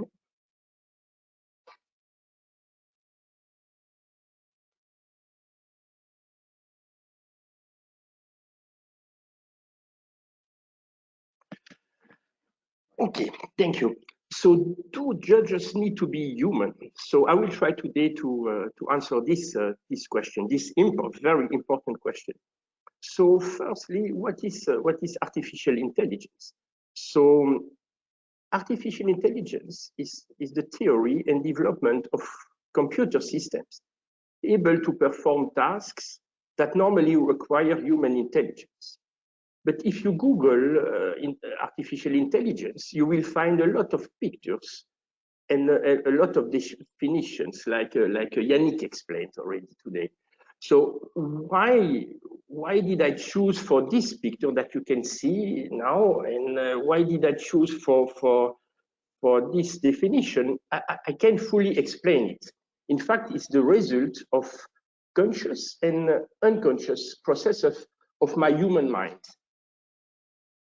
So what are the skills and qualities needed to be a good judge now? So judges, they have to act with legal rationality, but also with intuition, empathy, compassion, so in other words, emotions, and very important, the capacity to assess the social impact of their decisions. So it's important to understand that judges, they do far more than render judgments. They play an important public and educative function. The role of a judge, of a human judge, is not the role of a data processor. To reduce judging to such a definition would be to reject not only the humanity of the judge, but also the humanity of all the parties who come before them, before the judges. So judging requires not only the knowledge of the law and the surface of the fact of a case, but judges needs empathy to be able to understand the emotions underlying the matters which come before their court. And this is very important. If people consider that they've been treated fairly, they are more likely to accept a decision and outcome. Judges contribute to the compliance and to the acceptance of the rule of law. The use of artificial intelligence in law is confronted by the philosophical distinction between syntax and semantics. Computers programs, they possess syntax. So it's a formal structure of operation, but they do not possess semantics, the meaning behind this operation. Digital technology processes information in the form of abstract symbols, namely ones and zeros. The technology possesses the ability to process and manipulate these symbols, but it does not understand the meaning behind these processes. So in other words, the machine, the program does not currently understand the information that it is processing. And this can be contrasted with the human mind, which can understand the information that it processes. Therefore, while computer programs may be able to approximate human ways of thinking, they can't duplicate humans' ways of thinking. Today, only a human judge can understand both the law and the people to which it's been applied. So my first conclusion is that artificial intelligence programs could be used to assist human judges rather than to replace them. These systems, they could produce, for example, a draft judgment based on the system determined outcome. And that's why we should talk about cobots rather than robots. It's an assisting role. That's very important following me. It's an assisting role. A human judge could then use this draft judgment to produce the final judgment, allowing for human oversight over the computer program and enabling, in fact, discretionary or social consideration to be made. So human intelligence is likely to be supplemented by technological advances. Judges should remain human, but they should be supplemented. They should have their intelligence and their analytical function supported by artificial intelligence. I want to give an example now to show how technologies can assist people to resolve disputes at an earlier time or to solve some of the issues that need to be presented to judges. So it's before to be presented to judges. So in the Netherlands, they have an alternative dispute resolution program. It's called Rechtswijzer. Rechtswijzer means rechts is the law and wijzer is to show, so to show the law. So this system, based on artificial intelligence, can assist couples in the separation or divorce process. Rechtswijzer, the system asks questions about the parties and their relationship, and the system provides options based on this input information. The program can also provide informations, tools, and links to other websites and even personal advice, which encourage the parties to resolve their disputes between themselves. And if a resolution is not reached, then the final step from the system is providing parties with information and contact details for professional third parties like lawyers, mediators, and legal representatives and other dispute resolution processes. So how is it working? So essentially, what takes place is that the system asks a number of questions or use existing data about users and pose questions about the dispute. And after that, the computer, the artificial intelligence program, forms a conclusion by applying the law to the dispute description. So the program does this by applying the rules for specific set of facts. In fact. So, and important is that this process may enable indicative decisions, but also even final decisions to be expressed. So that's important. So here I choose for another picture. As you can see, it's a symbol. It's a symbol of justice, and the justice is crying.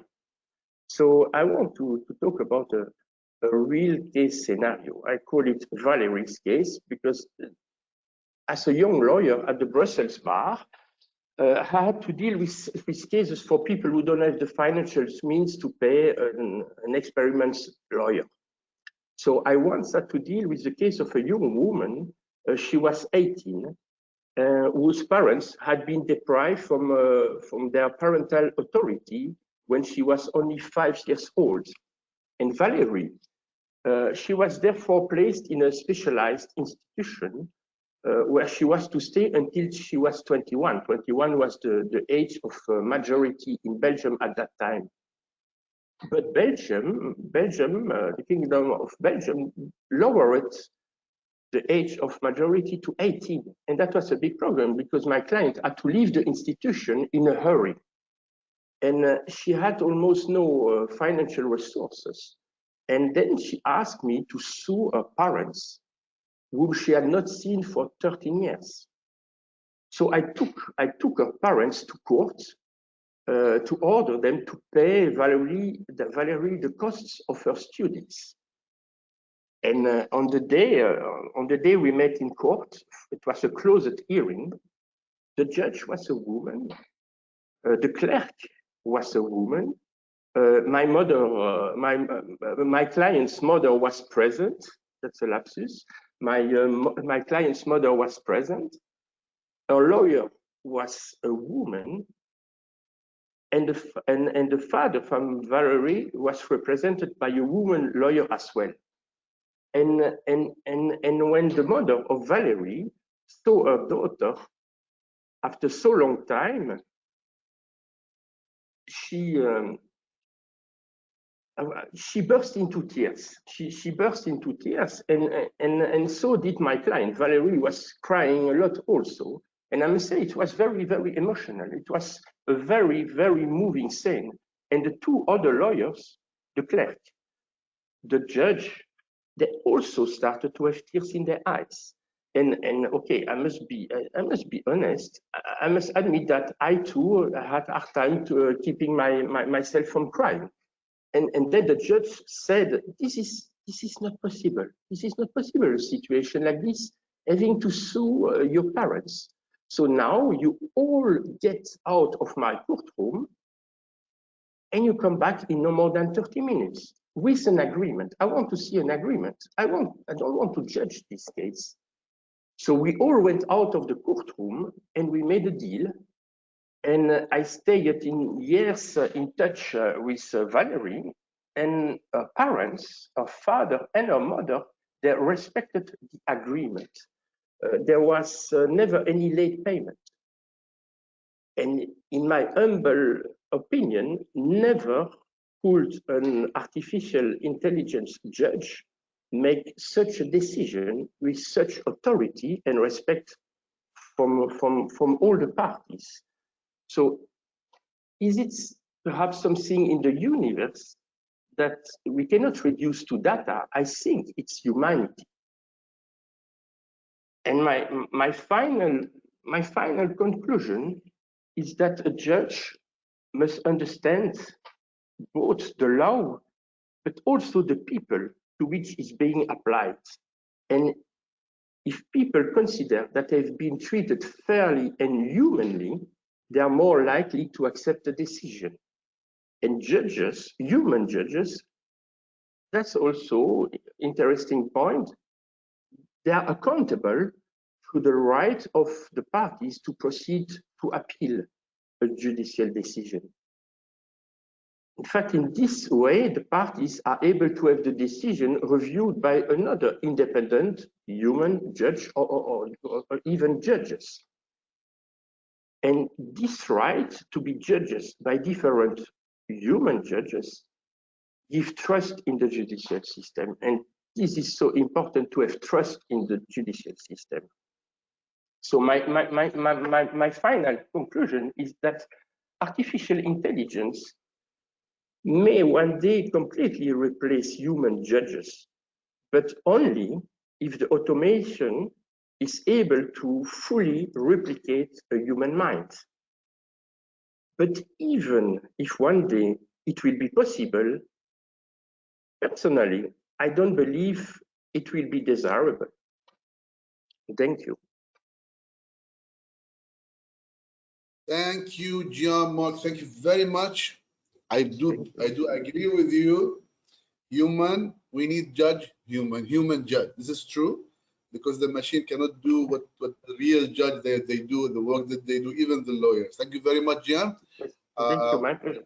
Yes, I'll take over now. I will just before that, I would kindly ask the deputy president of the. You can leave, Gian. It's okay. I'll call you back later on. Thank you.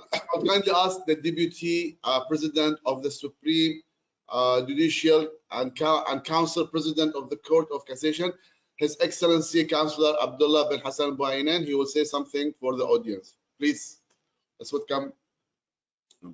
Shukran, Ahmed.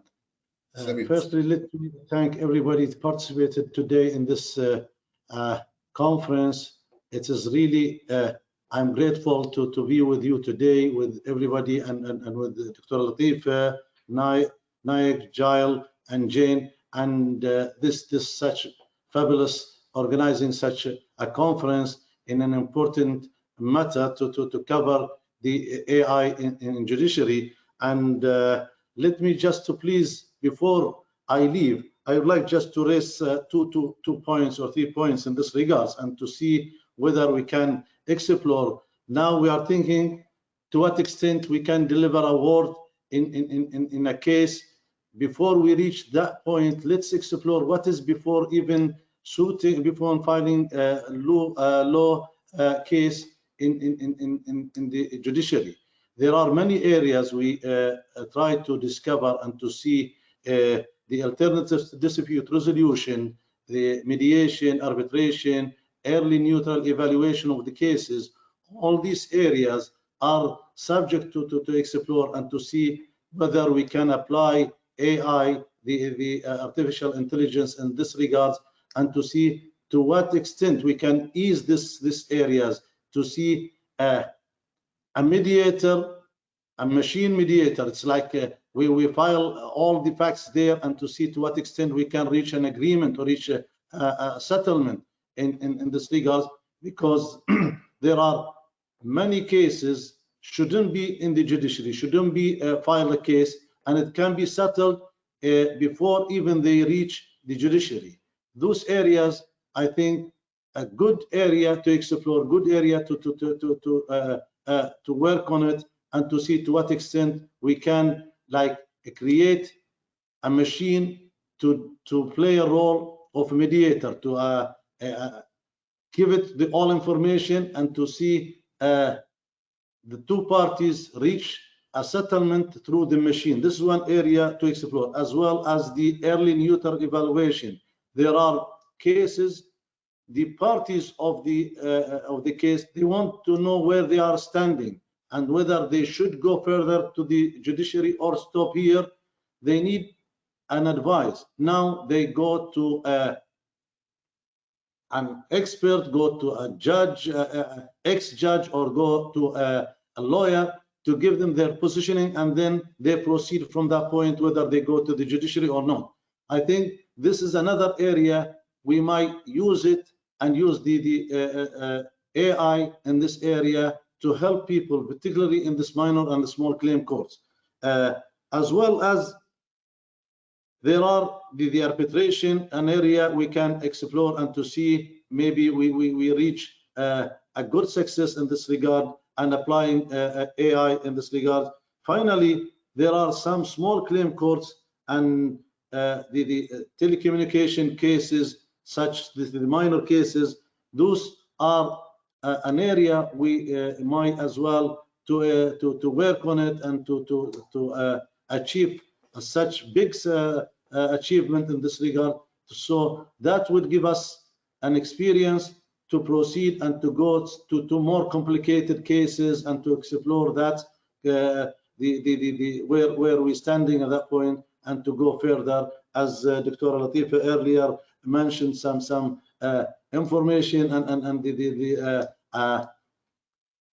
the laws to be there and the massive information to feed the machine, and then from that point you can go further. Lastly is the now in courts we are using experts in telecommunication, in all, in the engineering, architectural, all these areas to be discovered, whether we can use the artificial intelligence as expert before the courts. We feed with some information to reach a conclusion whether who's right and who's wrong.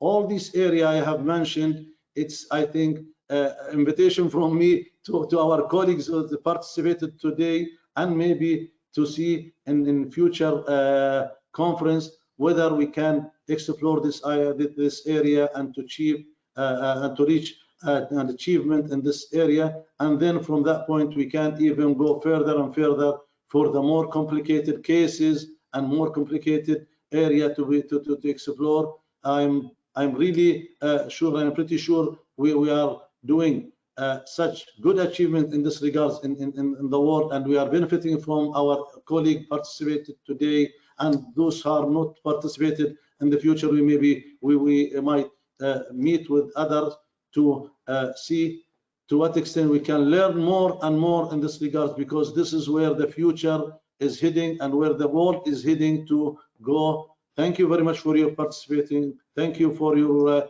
informative presentation, our friends in the speakers today, and for the organizer and for everybody attended this meeting. Thank you very much. Thank you, Dr. Jasim. Thank you very much. Thank you. Dr. Jasim. سعادة معالي الرئيس، نشكرك على حضورك اليوم. لنا شرف عظيم ودعم. I'll just say a few words in English as well for our colleagues. On your behalf, I would like to thank His Excellency for his time, the support that he has given us to the idea.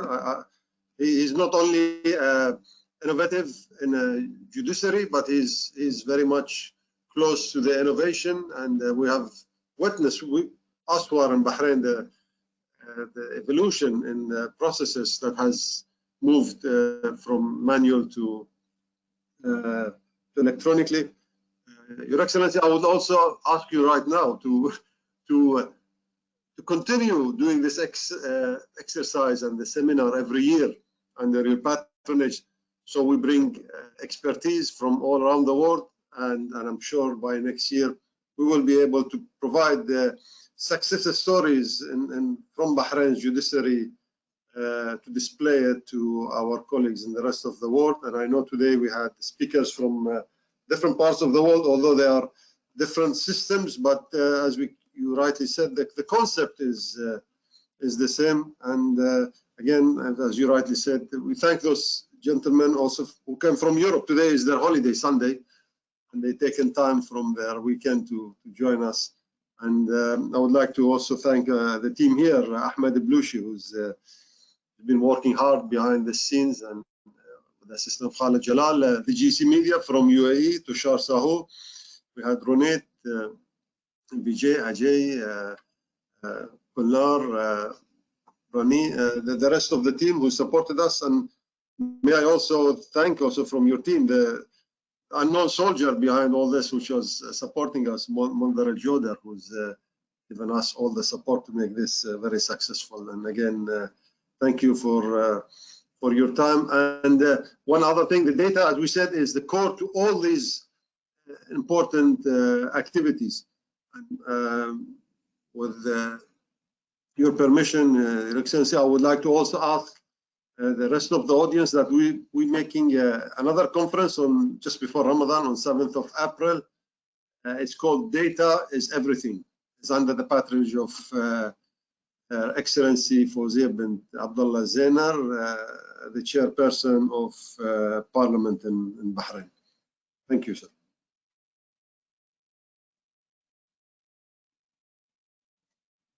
Ahmed, over to you. Yeah, thank you very much. It's mine now. Thank you very much, Dr. Jasim. The mic is back to me. I'm the moderator. Thank you very much, Your Excellency. Thank you very much, Dr. Jasim, for your speech. It's added a lot to the people who are here. They understood how Bahrain is moving on with the AI, what are our plans, how we are planning to spread the mindset of the people, the companies, the governments towards the future technologies, which is based on Industry 4.0, and it is mainly AI, machine learning, and deep learning. Thank you very much. I would kindly ask the speakers to join me on the panel, if you don't mind.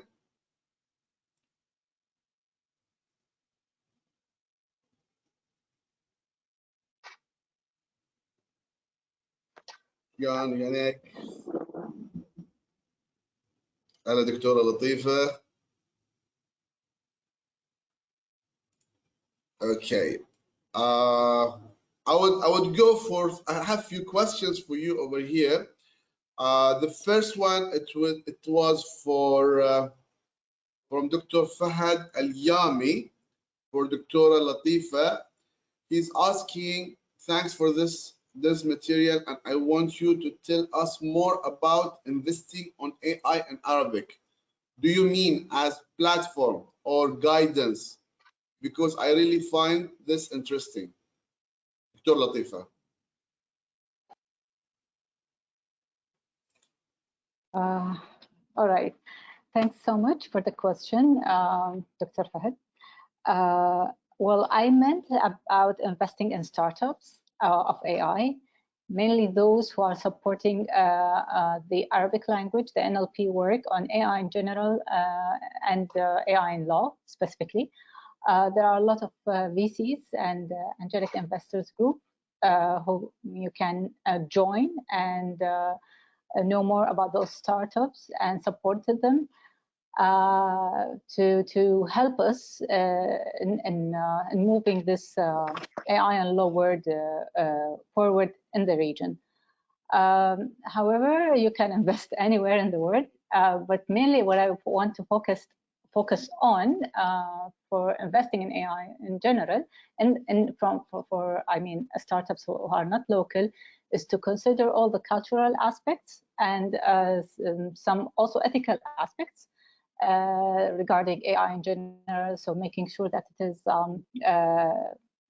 like evaluating the bias, evaluating the explainability if it's important for that sector, and other values that is related to the region. So those two main points which I meant when I said investing in AI and law. All right, thank you very much, Dr. Latifa. Thank you very much.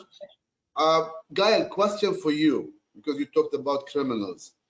There is a question that says that in the visualization of case-based knowledge, as showed, as you, all of you have showed graphs. Actually, it's not for you. It's supposed to be for Jean-Marc. Sorry for that. I have another one for you. It's because it's a graph-based. So you showed some graphs in your presentation. Does anyone know, or you know, is there much use of graph databases in AI for law? Do you get the question? Yeah, but I think the question is for Gael. Is that? Yes. Who can answer? Gael, can answer this? Yeah, you use graphs. Can you repeat? I'll say it again. He's asking, okay, he's asking if there are graphic designs for AI where it will explain for them how AI works in law from the as a graph based of explanation. It will be complicated to put it just in a graph because law results mostly from a reasoning, but for sure you can have graphic just, for example, concerning predictive crime. That's possible.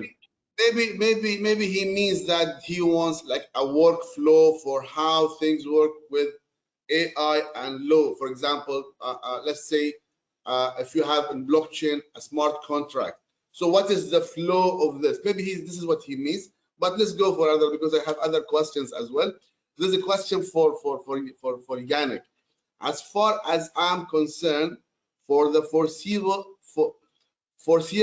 future, AI will be a machine operating based on past data, and if such data are being controlled by large multinational corporation, how do you think that the fairness and non-biased nature of judicial procedures and their outcomes could be ensured?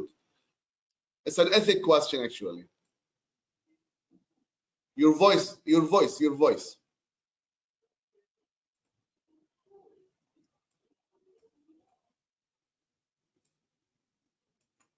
Let me, wait.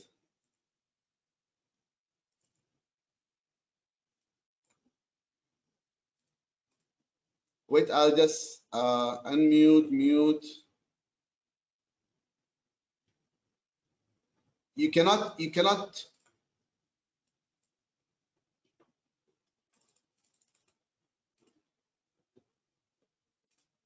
Hold on for a minute, Yannick. I don't know why you're muted.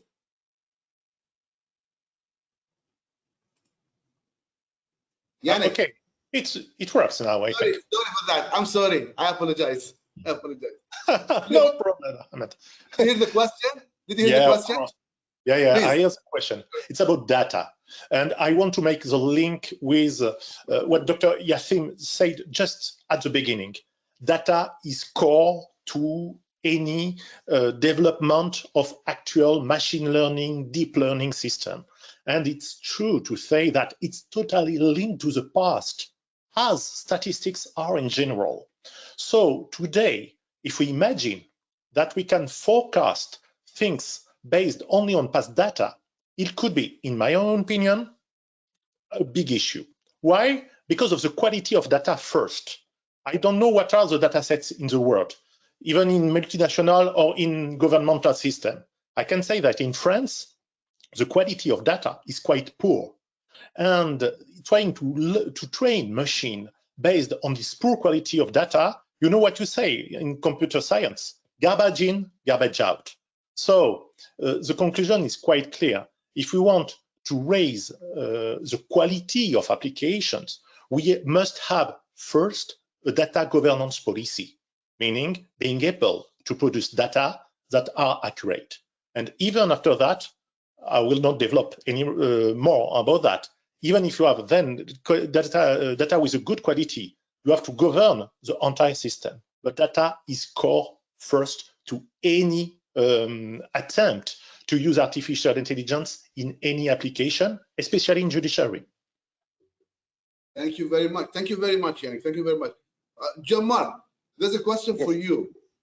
How the AI at court would affect the senior and experienced judges who are not tech savvy?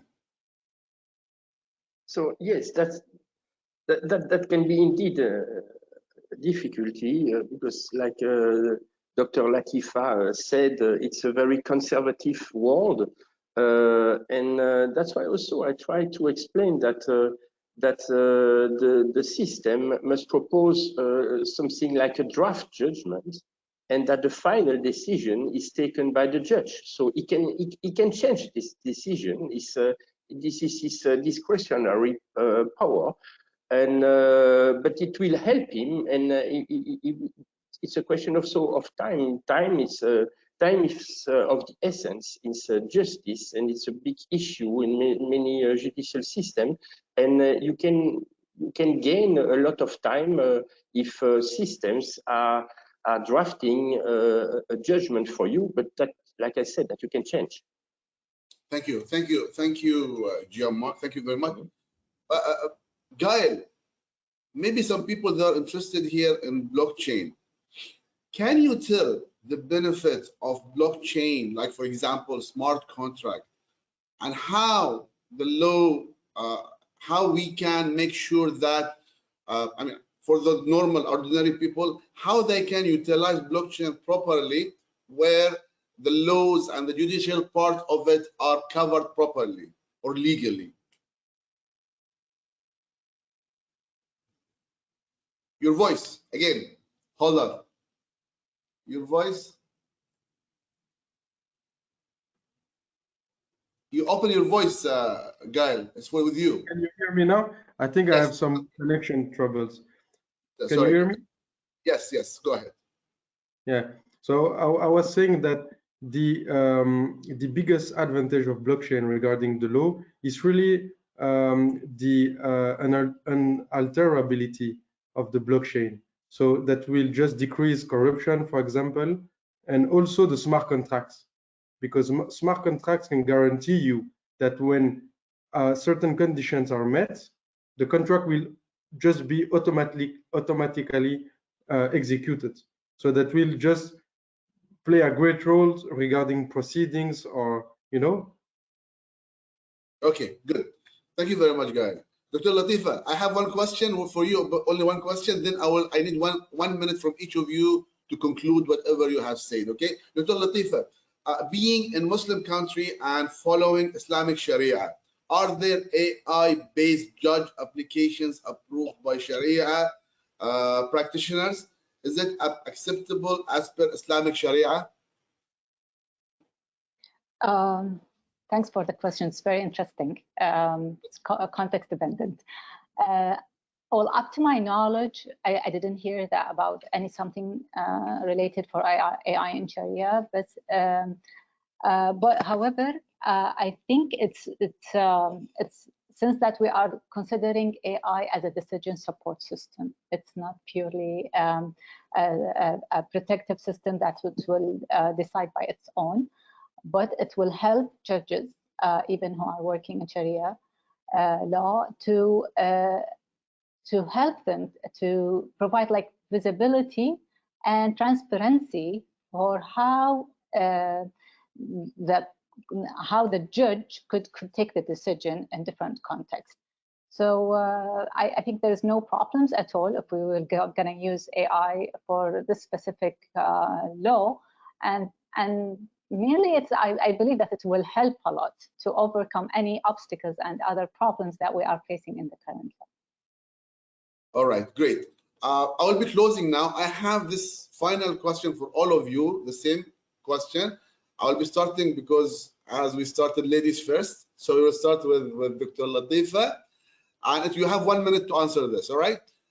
The judicial fears with artificial intelligence, such as integrity, transparency, freedom, and being biased. Now, what is the message that you want to send it to the audience outside, telling them, do they have to fear from this, or do they have to move forward and take the step and start implementing at least the base, the narrow part of the AI? It's yours, Dr. Yeah, Latif. I believe in gradual work. So we need to start in parallel. We need to implement AI and to solve some current problems, some simple problems, some repetitive problems. And at the same time, I highly recommend that we have what I call policy lab. So we can test what we are doing and making sure that there are no risks that is related to those core principles and ethical aspects of AI, the transparency side, the bias in data, the bias in the algorithm, and the decision at the end. making sure that it is accountable, considering the cultural aspect, the gender aspects, and other problems that might rise because of the use of the AI. So working in parallel, keep on the stretch test beds moving on. That will be a very helpful approach to move on. Because we can't wait. We can't wait to solve all the ethical issues. So we need to move on in parallel. Yeah, sure. Thank you very much, Dr. Latifa. Yannick, it's yours. Yes, thanks a lot. I think we do not fear what we understand.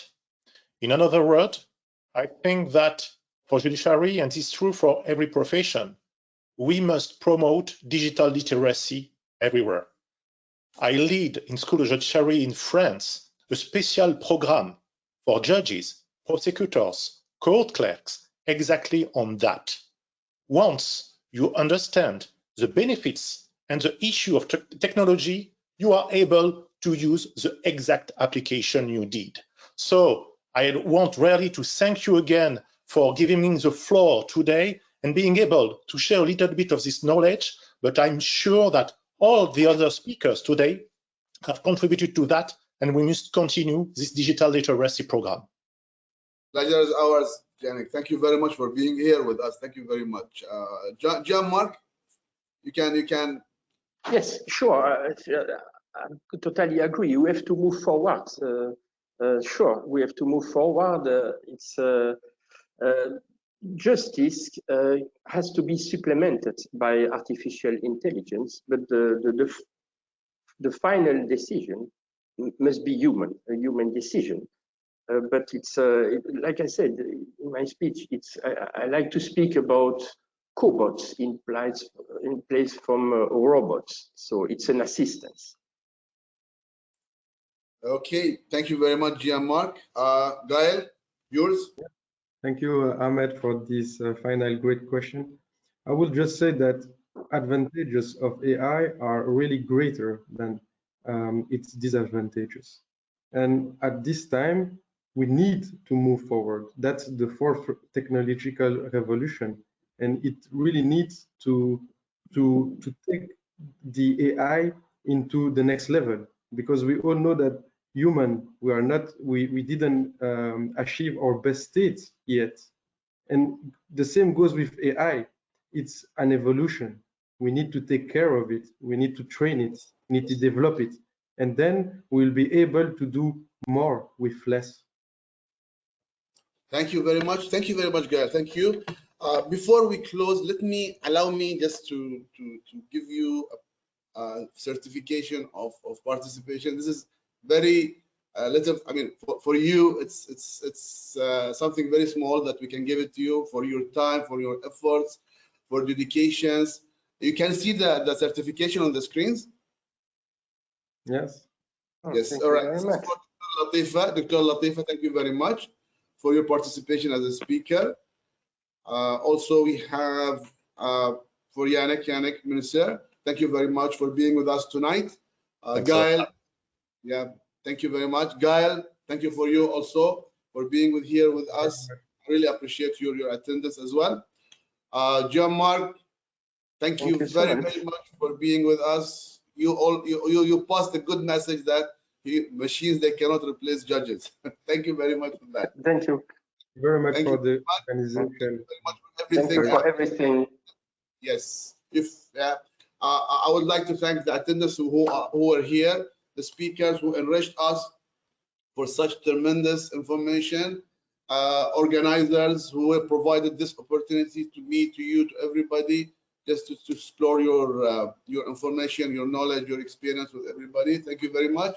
Have a good day. Inshallah, I will see you in future conferences. Thank you very much. Have a nice day, everybody. Goodbye. Have a nice day. Thank you. By rain to use your artificial intelligence. Yes, surely. I'll be in touch with you guys, all of you, inshallah. I have some plans in mind. We'll be in touch, inshallah. Thank you very much. Thank you. Bye-bye. Bye.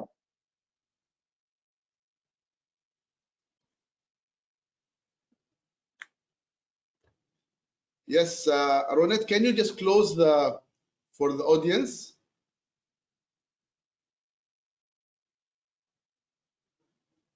Ronet.